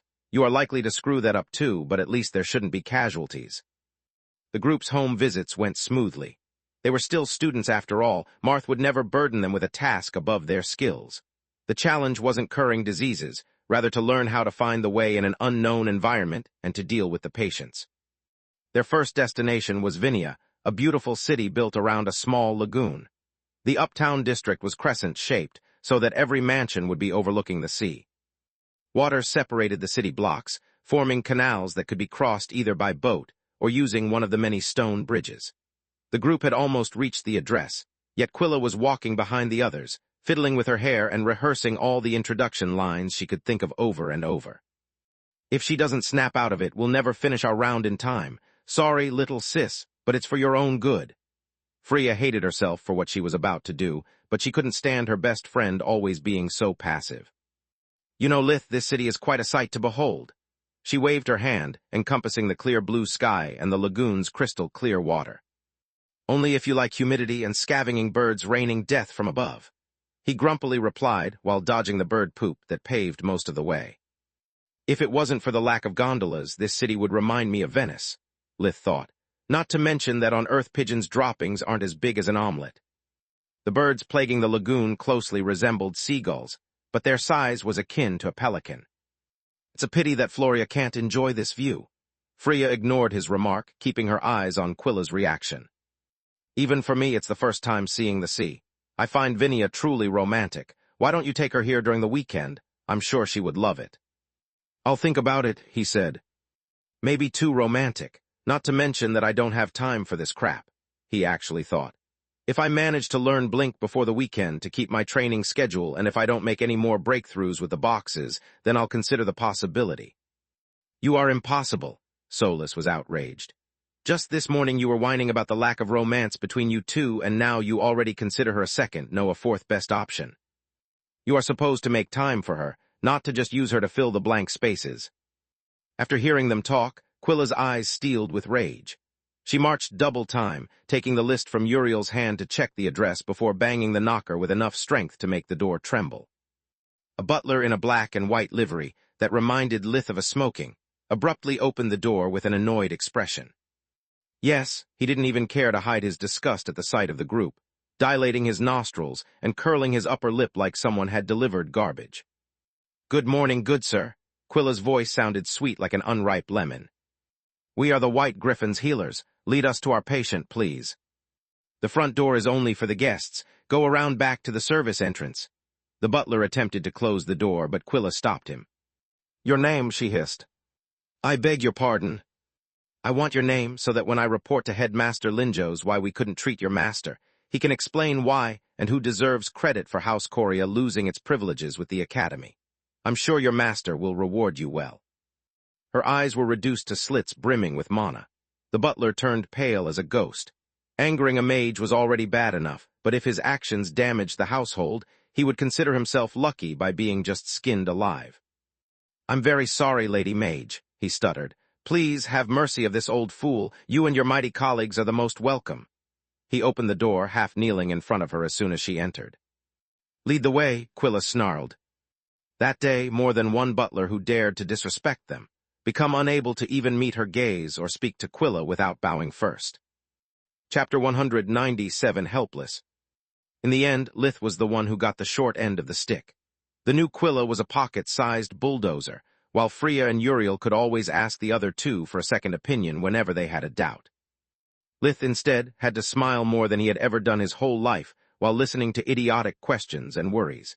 He was forced to reply without sarcasm, or spicing his answers up with insults like he was used to back in Lucia. He still managed to do it, thanks to solace, help, his companions' constantly worried looks, and the occasional friendly nudge in the ribs.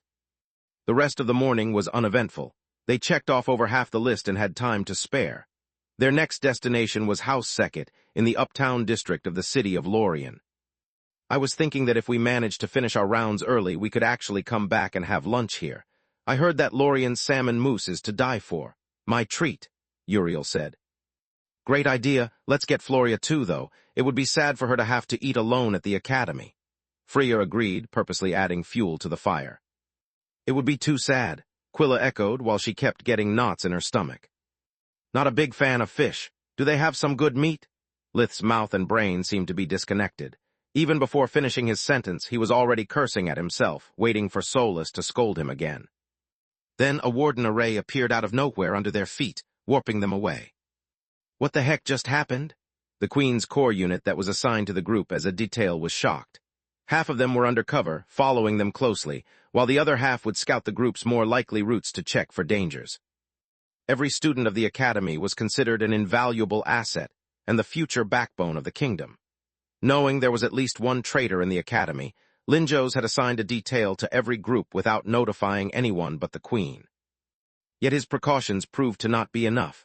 The squad was composed only of veterans, so they immediately contacted their commanding officer and requested backup, searching for their targets at the same time. Where are they? The captain asked the unit's warden. Linjo's paranoia was finally paying off. In case something like this happened, he had the uniforms imbued with a powerful tracking spell that could be remotely activated. The good news is that I have their position. The enemies have taken them quite far, but Linjo's has spared no effort in those trackers. 4 of them together produce a signal so strong that we could pinpoint them even at half a county of distance. He's not here. Stop blowing smoke up Linjo's ass and give me the bad news, the captain roared. They are a few kilometers away. Unless one of us is familiar with the outskirts of the city, it will take a while to get there even at full speed. Our enemies spared no effort too. The warden sighed. Damn, let's hope they can hold on long enough. Otherwise the Queen will have our heads. The moment the warping array activated, Lith and Solus prepared for battle. The rest of the group was panicking, trying to make heads or tails out of their situation.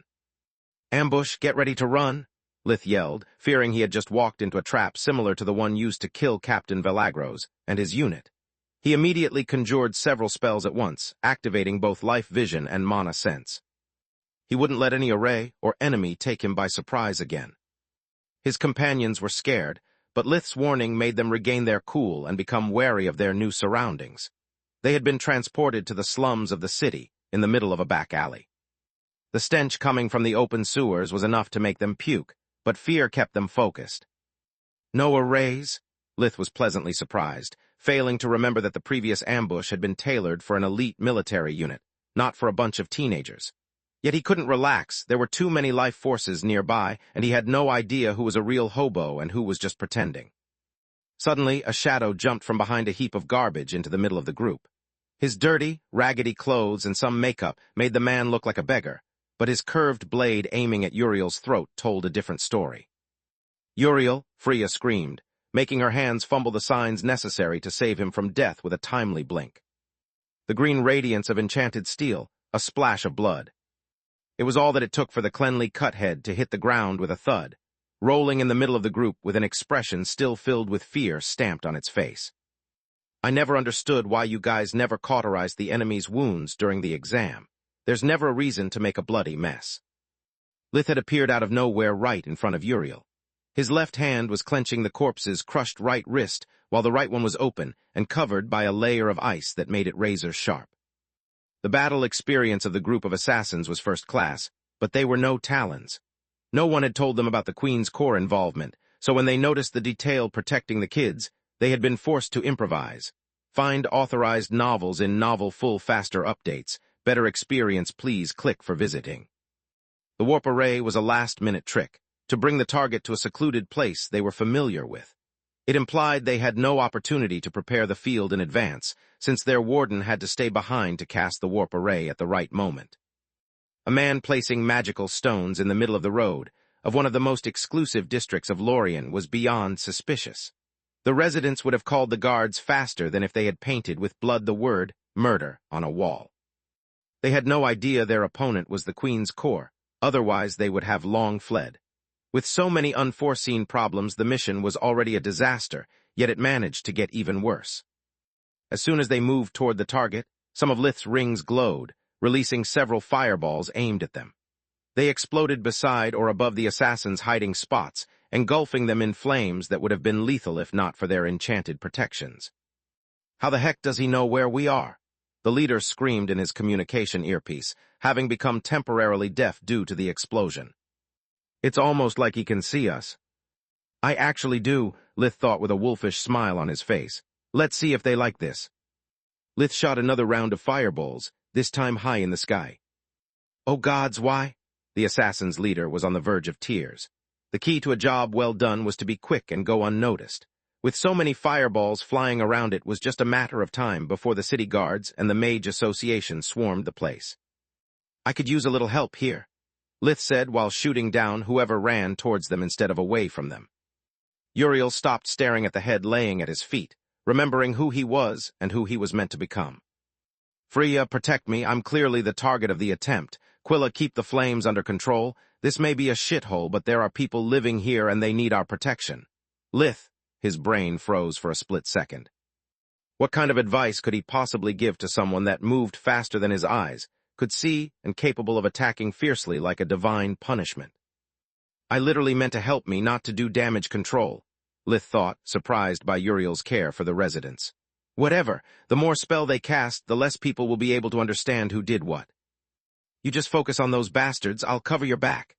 If there was something that Uriel had learned from Lith's negative attitude, fueled by his unbridled paranoia, was to always expect the worst. Hence Uriel started to conjure the faster arrays of his repertoire in case something went wrong. Less than 10 seconds had passed since the activation of the warp array, and most of the assassins were already dead or gravely injured. "Fuck, if I leave even one of my men behind, my identity will be exposed. A royal constable's tortures can even make you remember how much milk you drank as a newborn. I can only kill my way out of here," the leader thought. "Code Black, repeat Code Black. We sink or swim here, boys," he yelled in his earpiece. The remaining assassins quickly gulped down all the enhancing potions they had, even those with dangerous side effects. While their leader bravely charged forward, they ran away as one, scattering in all directions. Their only wish was to see another day as free men. No amount of money was worth their lives. The leader was now empowered by top-tier Hathorn potions that turned him into a one-man army. He easily dodged the barrage of incoming spells. To his eyes, the world was now moving in slow motion. He had never felt so powerful in his whole life. The first target was the rugrat that had ruined their ambush. Years of experience in the field had honed his instinct. The other three were like mages riding on the back of a dragon. His sword had no chance to reach them without slaying the beast first. Seeing his mana was going to waste, Lith interrupted his casting, projecting instead a shroud of spirit magic that engulfed the assassin and squeezed him like a wet rug. The leader noticed something was attempting to restrain him, but he shrugged off the feeling with sheer force. "Fuck," Lith thought. "Whatever this guy is high on has effects so similar to fusion magic that the mana flowing in his body counters my spirit magic. Time for Plan B." Lith infused himself with all the elements at once with fusion magic. The assassin executed several feints, using footwork to make his real target unpredictable. Between the high-speed movements and the abysmal gap in technique, Lith was left in a daze. He was still physically superior, but thanks to the potions the assassin was able to use the advantage coming from his combat skills to put Lith on the defensive. The sword struck Lith several times, piercing both the uniform and his magically hardened skin. Lith had managed to avoid or block all the slashes aimed to his vitals, but it came at a price. His arms and legs were full of cuts, some even deep enough to bleed profusely. "Do you see it, man? If he bleeds, we can kill it." From their short exchange, the leader had partially regained his confidence. The rugrat was a monster, but still an untrained civilian. Now that he had managed to stop the little monster from raining death from above by putting his life on the line, his teammates could safely join the battle. It was only a matter of seconds before they surrounded the rugrat and killed him with their teamwork. Any moment now? The leader stopped his attacks to catch his breath, taking a quick look over his shoulder to check the situation. Only then he realized no one was coming to his help. Lith exploited that pause to use invigoration, making his wounds close with a speed visible to the naked eye and sending the assassin further into panic. He immediately resumed his attack, discovering that little by little the monster was getting used to his pattern. "I still need help here," Lith yelled after noticing his opponent's distress. Uriel racked his brain to find a way to help him, but they were moving too fast.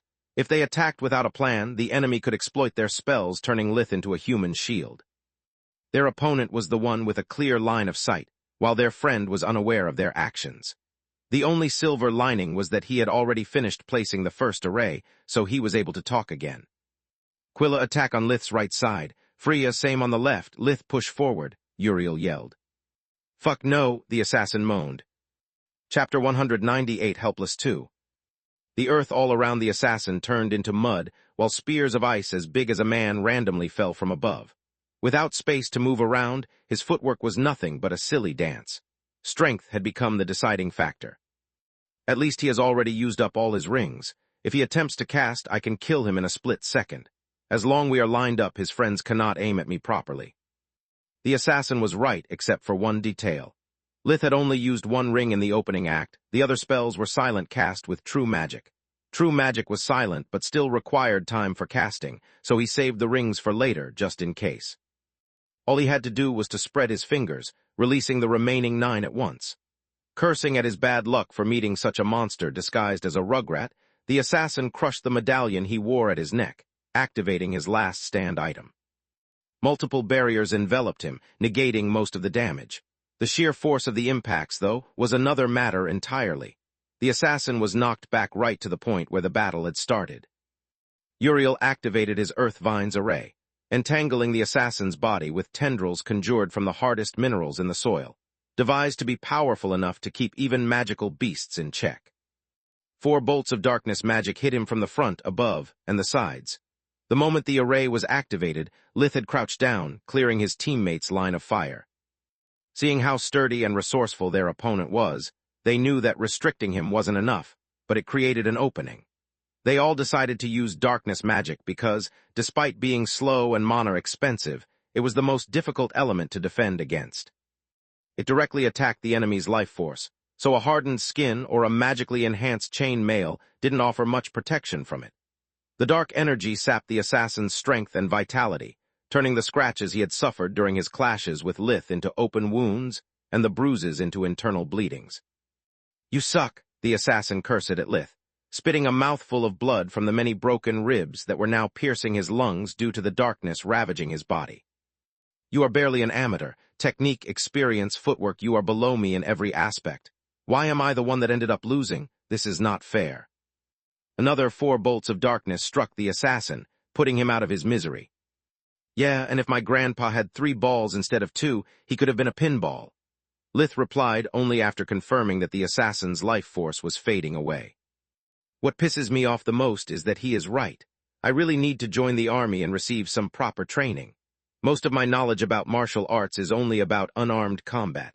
Aside from our sparring solace, I have no real practice. I'd need a master to polish my skills, since neither of us has the talent necessary to derive new notions from what I already know. Not to mention how I keep suffering from not having a decent weapon nor training in the way of the sword. The practice I had with Floria during the first trimester barely taught me to hold a real weapon. After that, between the exams, the plague, and dimensional magic, I hardly touched a sword. Awakened ones and monsters can use true magic just like me. When magical skills are on the same level, combat technique and equipment make the difference between life and death, Lith thought. Once we learn more about forgemastering, we will be able to make our own equipment. Soulless Mind nodded. For the training, though, there is not much we can do for the time being. The academy takes too much time. Even if it didn't, mastering magic and combat skills at the same time is unheard of in all the books we read. Progress, not perfection. Remember. Lith, are you all right? His companions asked in unison. Yeah, only flesh wounds. He extended his arms, revealing that aside from small cuts in the uniform, only shallow injuries remained. Lith studied their reactions carefully. He had shared with them part of his secret, but only now could they realize the scope of his revelation. They were still shaken up by the ambush, so Lith could see right through them.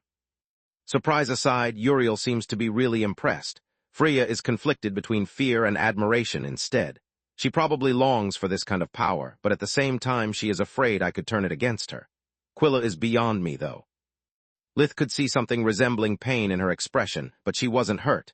Her eyes were a little watery, but there was no trace of fear, making her a mystery. What you see is compassion, Solus answered the riddle for him.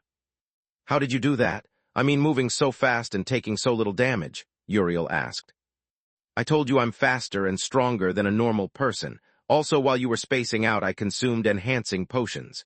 He lied. As for the damage, I must thank the Forgemasters that enchanted the uniform and Professor Trask's lessons about using first magic in combat. I used a lot of earth magic to deflect most of the sword strikes. Did it hurt? Quilla asked while tending to Lith's wounds. Of course it did, Lith gave his first honest answer. I might be a little different from you guys, but I feel pain like anyone else. I'm so sorry you suffered so many injuries just to protect us. I wish there was more I can do. Quilla gently wiped off the blood from his skin before stepping away. Uriel grabbed Lith by the shoulders. His breath was still ragged because of the physical and mental exertion, but his voice was calm. Thank you for saving my life. He then looked at Freya and Quilla too. Thanks to you all for sticking with me, instead of running away like the associates of this poor bastard. Uriel kicked the corpse with more anger than pity. It seemed no one was going to be traumatized this time. In my darkest hour you remained by my side. You are the best friends a man could wish for. Queen's Corps, nobody moves, a voice suddenly roared. The 5 members of the unit landed in the middle of the alley, finding it difficult to hide their surprise. The place looked like a war zone. There were several burn marks on the house walls, spears of ice scattered everywhere, and a small crater where the spells contained in Lith's rings had crashed into the barrier. 5 dead bodies lay on the ground, yet the students were without a scratch. What the fuck? A member of the unit blurted out, drawing on himself reproving looks from his colleagues. Normally, the captain would have scolded him for his lack of professionalism, but he couldn't do it in front of the students. Not to mention he had expressed the feelings of the whole unit, so the captain decided to let it slide. Have the soldiers secure the perimeter, then search for survivors. Maybe one of them is still alive for interrogation. The captain opened a warp steps leading back to the Mage Association right in front of the group. Get in, kids. First, I need to get you to safety. Then you have to tell me exactly what happened here. There is not much to explain, sir. It's all thanks to teamwork, Uriel replied. Find authorized novels in Novel Full Faster Updates. Better experience, please click for visiting. White Griffin Academy, Headmaster Linjo's office. As soon as Linjo's was informed about the assassination attempt, he didn't know whether to laugh or cry. It's worse than I thought, he explained to the Queen. Either I have traitors in every department, or it's someone really deep in my inner circle. The leaked information is too precise to be the work of a single clerk or of a professor of the old guard. Even though it's hard to say how far the reach of people like Vaster or Rudd goes. Even if I keep them in the dark, nothing I do ever seems to surprise them. Linjo's pensively scratched his goatee. I doubt the traitor is one of them. Queen Silpha shook her head. Vaster has no faction outside his own. If the kingdom plunges into chaos, he would lose at least half of his connections. He'd rather die than put to waste so many years of efforts. As for Rudd, deep under that obnoxious, old goat attitude of his, there is a true loyal servant of the kingdom. Beware, though. If you go even deeper, you'll find another old goat. What really puzzles me is how someone that has managed to infiltrate the academy to such a level can be dumb enough to send amateurs to kill fourth-year students. Even if young, a dragon is still a dragon. Maybe he is not dumb, or do you know something that I don't? The Queen appeared to be quite amused. No, the investigation is still ongoing, but how hard can killing 4 students possibly be? Especially considering that 2 out of 4 remain scarred after killing a single person. White Griffin Academy, somewhere else. How hard can killing 4 fucking students possibly be? The traitor yelled while trashing their own apartment. Especially considering that I gave those idiots a complete background check on every single one of them. A punch hit a luxurious desk, causing it to crack almost in half. The battle experience of 3 of them amounts to fighting acne. The last one is a deranged psychopath that only preys on the weak and magical beasts to make a quick buck. A bookshelf was ripped from the wall and crushed to bits, while the precious books were stomped mercilessly. Who would have thought that the reputation of the Ravagers was just a blatant lie? they panted. They were supposed to hit and run, leaving no traces behind. This is a disaster. If I were superstitious, I'd think that Lucart's incompetence jinxed me. Luckily, it doesn't matter. It took a few deep breaths to calm down. Worst case scenario, I can give Lucart part of my funds to keep him quiet. I just need a bit more time to put the last pieces in place, before I'm able to destroy this place to its very foundations. Back at the academy, Uriel managed to doctor the story, explaining how they survived the ambush with little damage. To achieve his goal, he had to significantly reduce Lith's contribution to the battle, making a hero out of Freya instead. Having a mage knight capable of blinking proficiently before the end of the 4th year was something so rare, it even impressed the members of the Queen's Corps. Many of them had undergone special training in the military to achieve the same result. Less than half the students from even the 6 great academies were able to learn dimensional magic, and even less would usually master the blink spell. It perfectly explained why the initial assault had failed, and how the Ravagers died where they stood. In Uriel's version of the story, the 3 of them had provided cover fire, while Freya blinked through the battlefield using her rings to mow down the enemies. Your nerve and combat awareness are worthy of the Urna's name. The captain of their detail shook Freya's hand with eyes full of respect and admiration. If you ever decide to serve the crown, I'll make sure there will be a spot reserved for you in the Queen's Corps. Your words are too kind, it wasn't much. Freya was red from embarrassment, not because of the lie, but because she was actually able to do everything Uriel had said, if only she didn't panic. This is the most humiliating moment of my life, she thought. Being treated as a hero while all I could do was listen to Uriel's orders like a puppet and cover behind Lith's back. After what I went through, I'm still all bark and no bite. I must master dimensional magic at all costs, until I'm able to turn this shameful lie into reality. I don't want to feel so helpless ever again. I'm deeply sorry for what happened. Once the Corps men left the office, Linjos gave his students a small bow. From now on, Professor Trask will accompany you during your rounds, along with the detail, of course. He is the best battle mage of the White Griffin. With the Corps watching you from a distance and him at your side, it would take a natural disaster to harm you. Chapter 199, Frost Dew. Lord Darus, do you suspect anyone of being behind this attack? Linjos asked. Suspects no, more like certainty. Lucart. Uriel's tone was filled with spite. This is a very serious accusation. Also, I don't think Archmage Lucart would kill you just because I have expelled his son. Anyway, do you have any proof backing your theory? You expelled Liam. Uriel was so surprised to not notice Lith mourning the fate of their schoolmate with high fives and down lows with the rest of the team members. Too slow, Lith dodged Freya's hand, giving her a feeble slap on the nape. Yes, I did. A cold shiver ran down Linjos's spine. He could almost see Manohar's shadow behind Lith's complete lack of respect towards a fellow student. No matter how toxic Lucart had been, in Linjos's mind his expulsion was a loss for all the magical community. It wasn't something to celebrate. I have a file as long as my arm about him and his gang, but I lacked solid evidence. A class full of witnesses and an angry professor were simply overkill. I'll ask you again, do you have proof? Yes and no. Looking at the confused expressions of those present, Uriel explained. This has nothing to do with Liam's expulsion, nor with the rivalry between our families. The problem is that I can't talk about this matter without my father's approval. So yes, I do have proof, but no, I can't show it to you. Should I speak with Archmage Darus, then? Linjos drummed his fingers on the armrest of his chair with a pensive look on his face. He had heard many dark whispers about Lucart recently, but he had always refused to believe them. After all, only those who greatly contributed to the kingdom would be bestowed the title of Archmage. Yes, I can't betray my father's trust. If there's nothing you have to add, then you are free to go. I would love to give you the rest of the day off, but alas, the academy must go on. You'll complete today's round tomorrow, first thing in the morning. Professor Trask will bring you to your destination. Actually, there is one more thing. Lith raised his hand. Speak freely, Linjos sighed. He couldn't wait to get rid of them to talk with Darus first and the Queen later. She had to know he had found another candidate for the special list. First Lith, then Floria, and now Freya. For someone with anti-social behavior, Lith seemed to be a magnet for talented individuals. Maybe it's because of the age, but I'm starting to sound more like Vaster every day.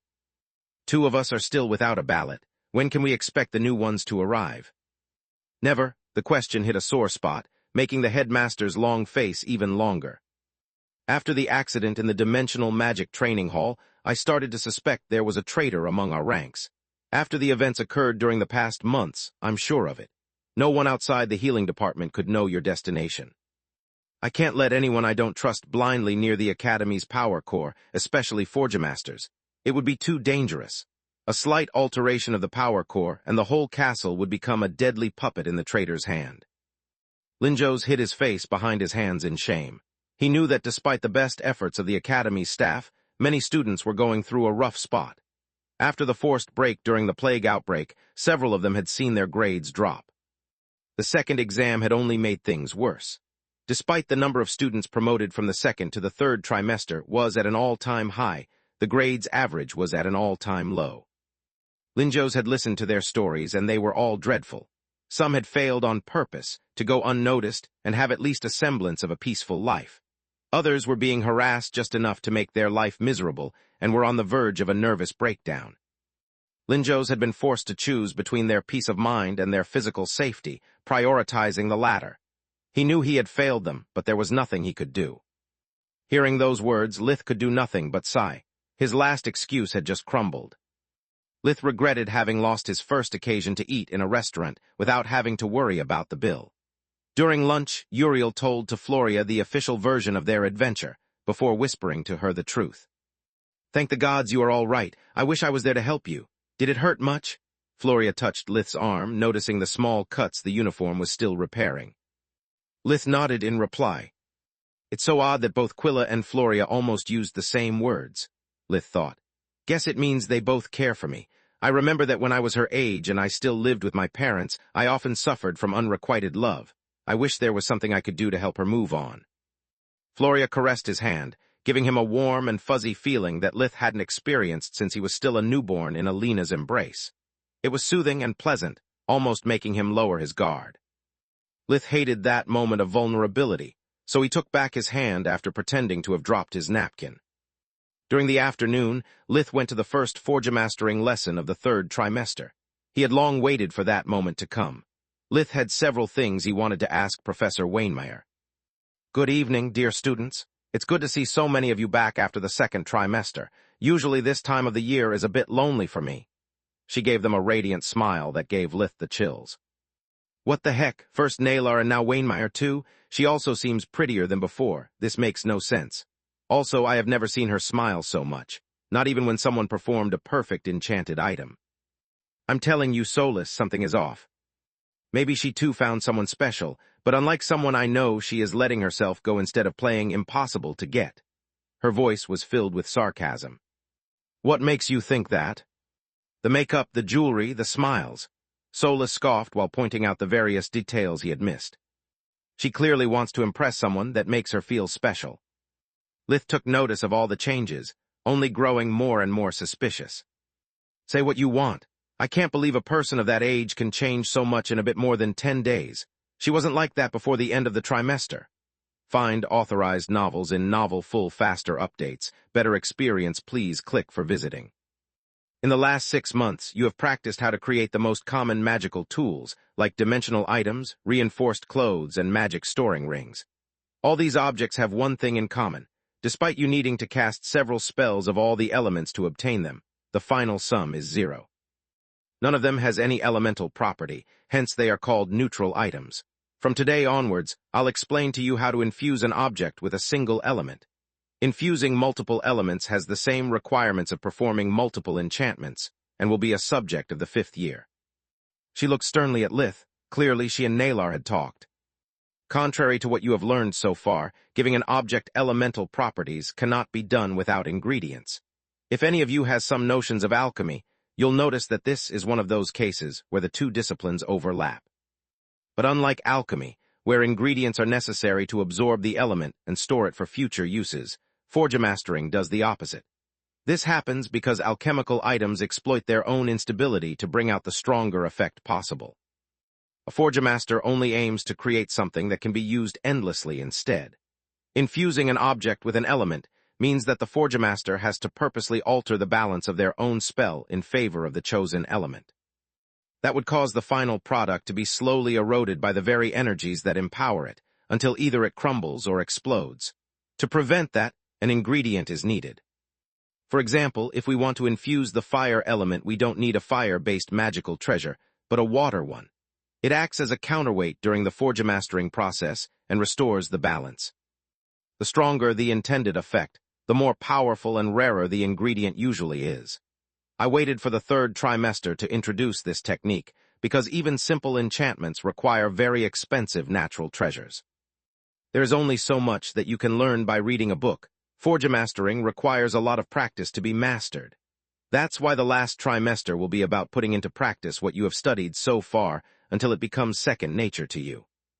Wainmeyer clapped her hands, making appear on the desk of every student a bowl full of water, a silk cloth, and a crystal-looking flower. It was very similar to an earth chrysanthemum, but instead of petals, it was composed of delicate ice shards exuding a faint blue glow, constantly condensing the humidity in the class into dew. The ingredient you'll learn to handle today is called the frost dew flower. It grows in the forest surrounding the academy, making it uncommon for the White Griffin residents. For the rest of the world, it's quite rare, though. As you can see, I provided you the full plant. When picking up a natural treasure, no part of it has to be removed, otherwise it will lose some if not all of its potency as an ingredient. Lith noticed that even the roots were intact. Whoever picked it up had executed the task with meticulous attention. The first thing to do is to remove all the impurities from the stem, roots, and leaves. The flower requires a separate treatment that I'll explain later. Use the water bowl to wash away dirt, earth, and insects' eggs. Clean it one leaf at a time and try to only use your fingertips. The stem is more resilient, you only need to be careful not to break it. As for the roots, avoid touching them at all. Just dip them in the water until the earth turns into mud and detaches itself. Always keep the water clean. You'll understand you are doing it right if the frost dew's glow increases. The treatment requires a gentle touch like you are cleaning a wound. Manhandle the ingredient and it will become useless. You can also use first magic if you are confident enough in your skills.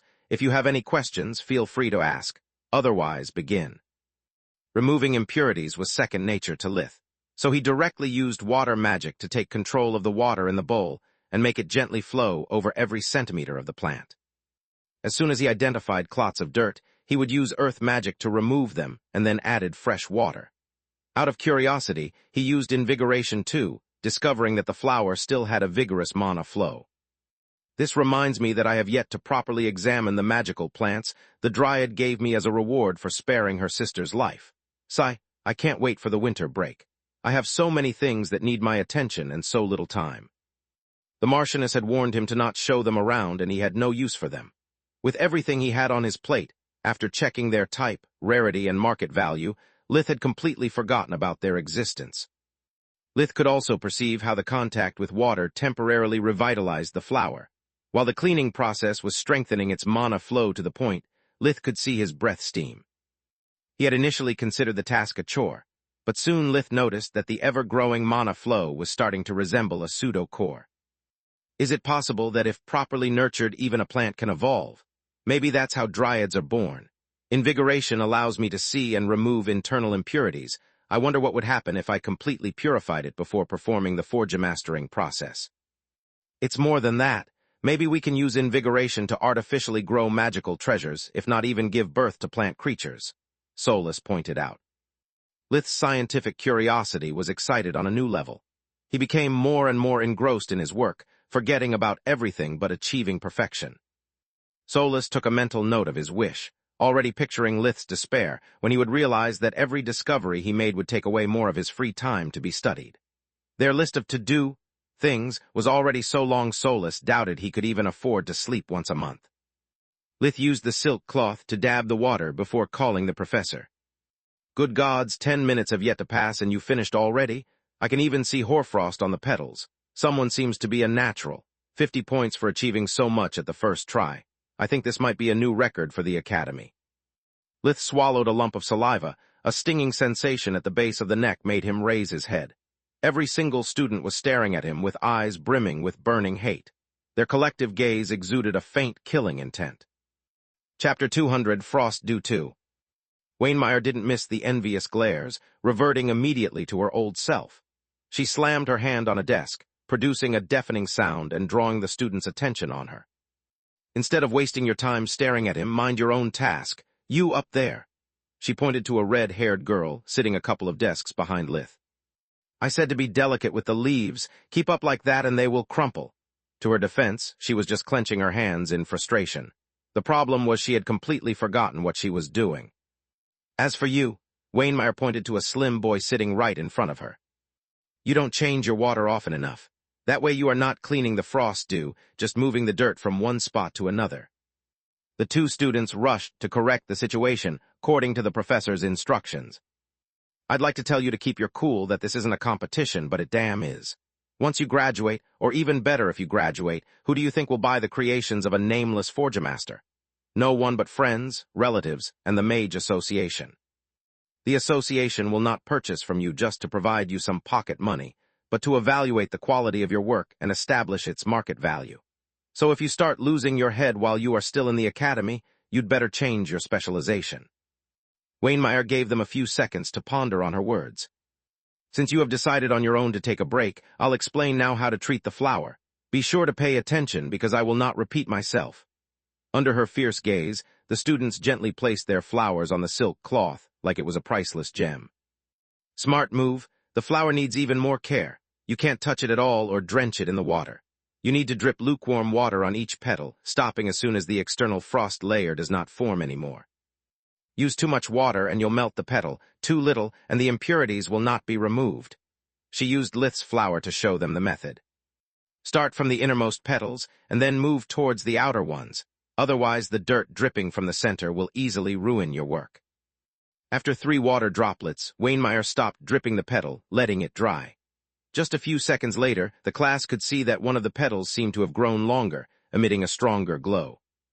Wainmeyer gave the flower back to Lith. Keep up the good work, but don't get conceited. I accepted this job because I want to nurture my future competitors. Without a proper challenge, being a forgemaster is too boring for me. Don't let me down. She patted his head like he was a dog. Charming as usual, Lith thought. I doubt even a gold digger could stand her for long. She makes Floria appear like a delicate flower. If she really is in love, then I'll bark like a dog. I'll take that bet, Solus replied before he could change his mind. Lith did as instructed, cleaning the petals from the inside out. Once cleansed, they became crystal clear, absorbing the humidity from the air and adding it to their mass before their temperature dropped again. Interesting. This flower is actually made of water frozen by the mana stored into the stem, leaves, and roots. It must be incredibly delicate if even common impurities affect its growth to this extent. Yeah, but don't you think it's kind of cruel? Solus shivered a bit. I mean, it's actually growing under your care. The pseudocore keeps becoming bigger and more complex. I don't know how to feel about sacrificing it for our gain. Well, it's not really alive. It has a mana flow, but almost no life force. Even if it was alive, my family raises animals just to turn them into money and food. I hunt and kill for a living. It's no big deal as long as you don't hurt others for no reason. This time, Lith was careful not to be too fast. Not because he was afraid to show his skills, but rather to take his time and carefully study the procedure to better be able to repeat it in the future. Once again, Wainmeyer was an enthusiast of his results. Marvelous, you managed to develop the rest of the petals at the same rate as the one I cleansed. Is that supposed to be a compliment? Lith blurted out. Of course it is. You remind me of my days as a student. Yeah, too bad you were really 12 at the time and only used your talent, while I have many years of experience in cleansing impurities much smaller than these ones. Quit whining and take the compliment, Solus scolded him. She acknowledged the results of your hard work. Being hardworking is a talent too. Now you are talking like a shounen manga. They would have kept bickering, but Wainmeyer had drawn on a stone table a magic circle like Lith had never seen before. It consisted of 2 concentric circles, with runes in between, and a 6-pointed star resembling Silverwing's hexagram enclosed in the smaller circle. Since everyone is about to finish the second step, let's all take a break so I can give you a demonstration of today's spell. Wainmeyer took Lith's frost dew, placing it in the middle of the magic circle alongside a longsword of excellent quality. Wainmeyer ordered Lith and the red-haired girl to charge the magic circle, so they took place on the opposite sides of the desk and chanted the Forgemaster spell in unison. To fill the space within the circle with pure non-elemental mana, they had to repeat it several times. Wainmeyer allowed them to stop only when the runes turned from blue to white-hot, marking the circle reaching its maximum capacity. The energy inside clashed with the magical boundaries, triggering several sparks that grew in intensity until they resembled lightning bolts. Only then Wainmeyer stepped forward, casting in succession the several Forgemaster spells the procedure required. Despite her being just a fake mage, Lith would always be awed by her ability to weave so many enchantments together. Whenever he saw Wainmeyer at work, bending mana and matter at her will, he could not help but wonder if that was how a goddess would appear while creating new worlds. One by one, the runes between the circles rose in the air, revolving at increasing speed, while the sword and the frost dew floated in the middle of the circle. The runes absorbed the surrounding mana, forming a flaming energy sphere. The blazing mana scorched the flower that left behind a bright blue sphere. Like twin suns, the two energy masses started revolving one around the other, with the sword as their fulcrum. Wainmeyer kept chanting, bringing them closer and closer, until with a final spell she made them become one and fused them with the sword. The blade fell on the table, hot enough to cut through the stone like it was butter. A second later, a blue glow radiated around the sword, allowing Wainmeyer to pick it up without risks. That wasn't supposed to happen, she sighed while pointing at the destroyed table. The silver lining is that it means that Lith's flower's purity was outstanding. This sword will fetch me enough to cover for the table, and this lessens frost dew flowers. Find authorized novels in Novel Full Faster updates. Better experience, please click for visiting. Can I touch it? Lith was eager to check how the pseudo-core of such item looked like. Sure, but do not imprint it, otherwise you'll have to pay. Lith used invigoration, looking at the pseudo-core with eyes filled with marvel. While the mana pathways weren't much different from the ones he was able to create, the pseudo-core was a revelation.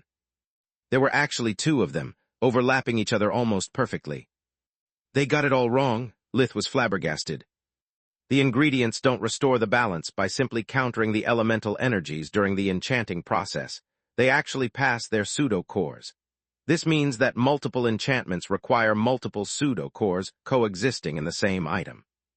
Lith was still studying the phenomenon, pondering if a living body could hold multiple cores too, when invigoration suddenly stopped working. Wainmeyer had taken the sword back. You must really love swords to get so lost in thought by simply holding one. You are right, sorry. Lith realized he had spaced out for over a minute. Go back to your seat and rest. You'll need all your strength before attempting the spell on your own. She ruffled his hair, making him feel like a dog again. You used my frost dew. Lith was confused. How am I supposed to perform the spell without one? Don't worry, I got it covered. She handed him a frost dew emitting such a faint glow to seem just a cheap knock-off of the one Wainmeyer had consumed. Why do you give me that funny look? She scolded Lith. It would have been a crime against magic to let such a perfectly purified natural treasure go to waste during a test run. No one will miss this one instead. Lith had many things to say, but was smart enough to keep them for himself. Wainmeyer was an excellent professor, and their relationship was good. There was no reason to ruin everything over a single ingredient. After a few minutes, the students completed the second step and were ready to try out the new magic circle. Wainmeyer took away properly cleansed frost dews from a few other students too, assigning them points accordingly to the purity level reached, before replacing them with mediocre counterparts. The ones that did a poor job could keep their flowers, making them grit their teeth with frustration. Wainmeyer handed out to each student an unremarkable iron dagger that couldn't be worth more than a silver coin. Clearly, she wasn't expecting them to succeed. For a good reason, though. Don't worry if you fail.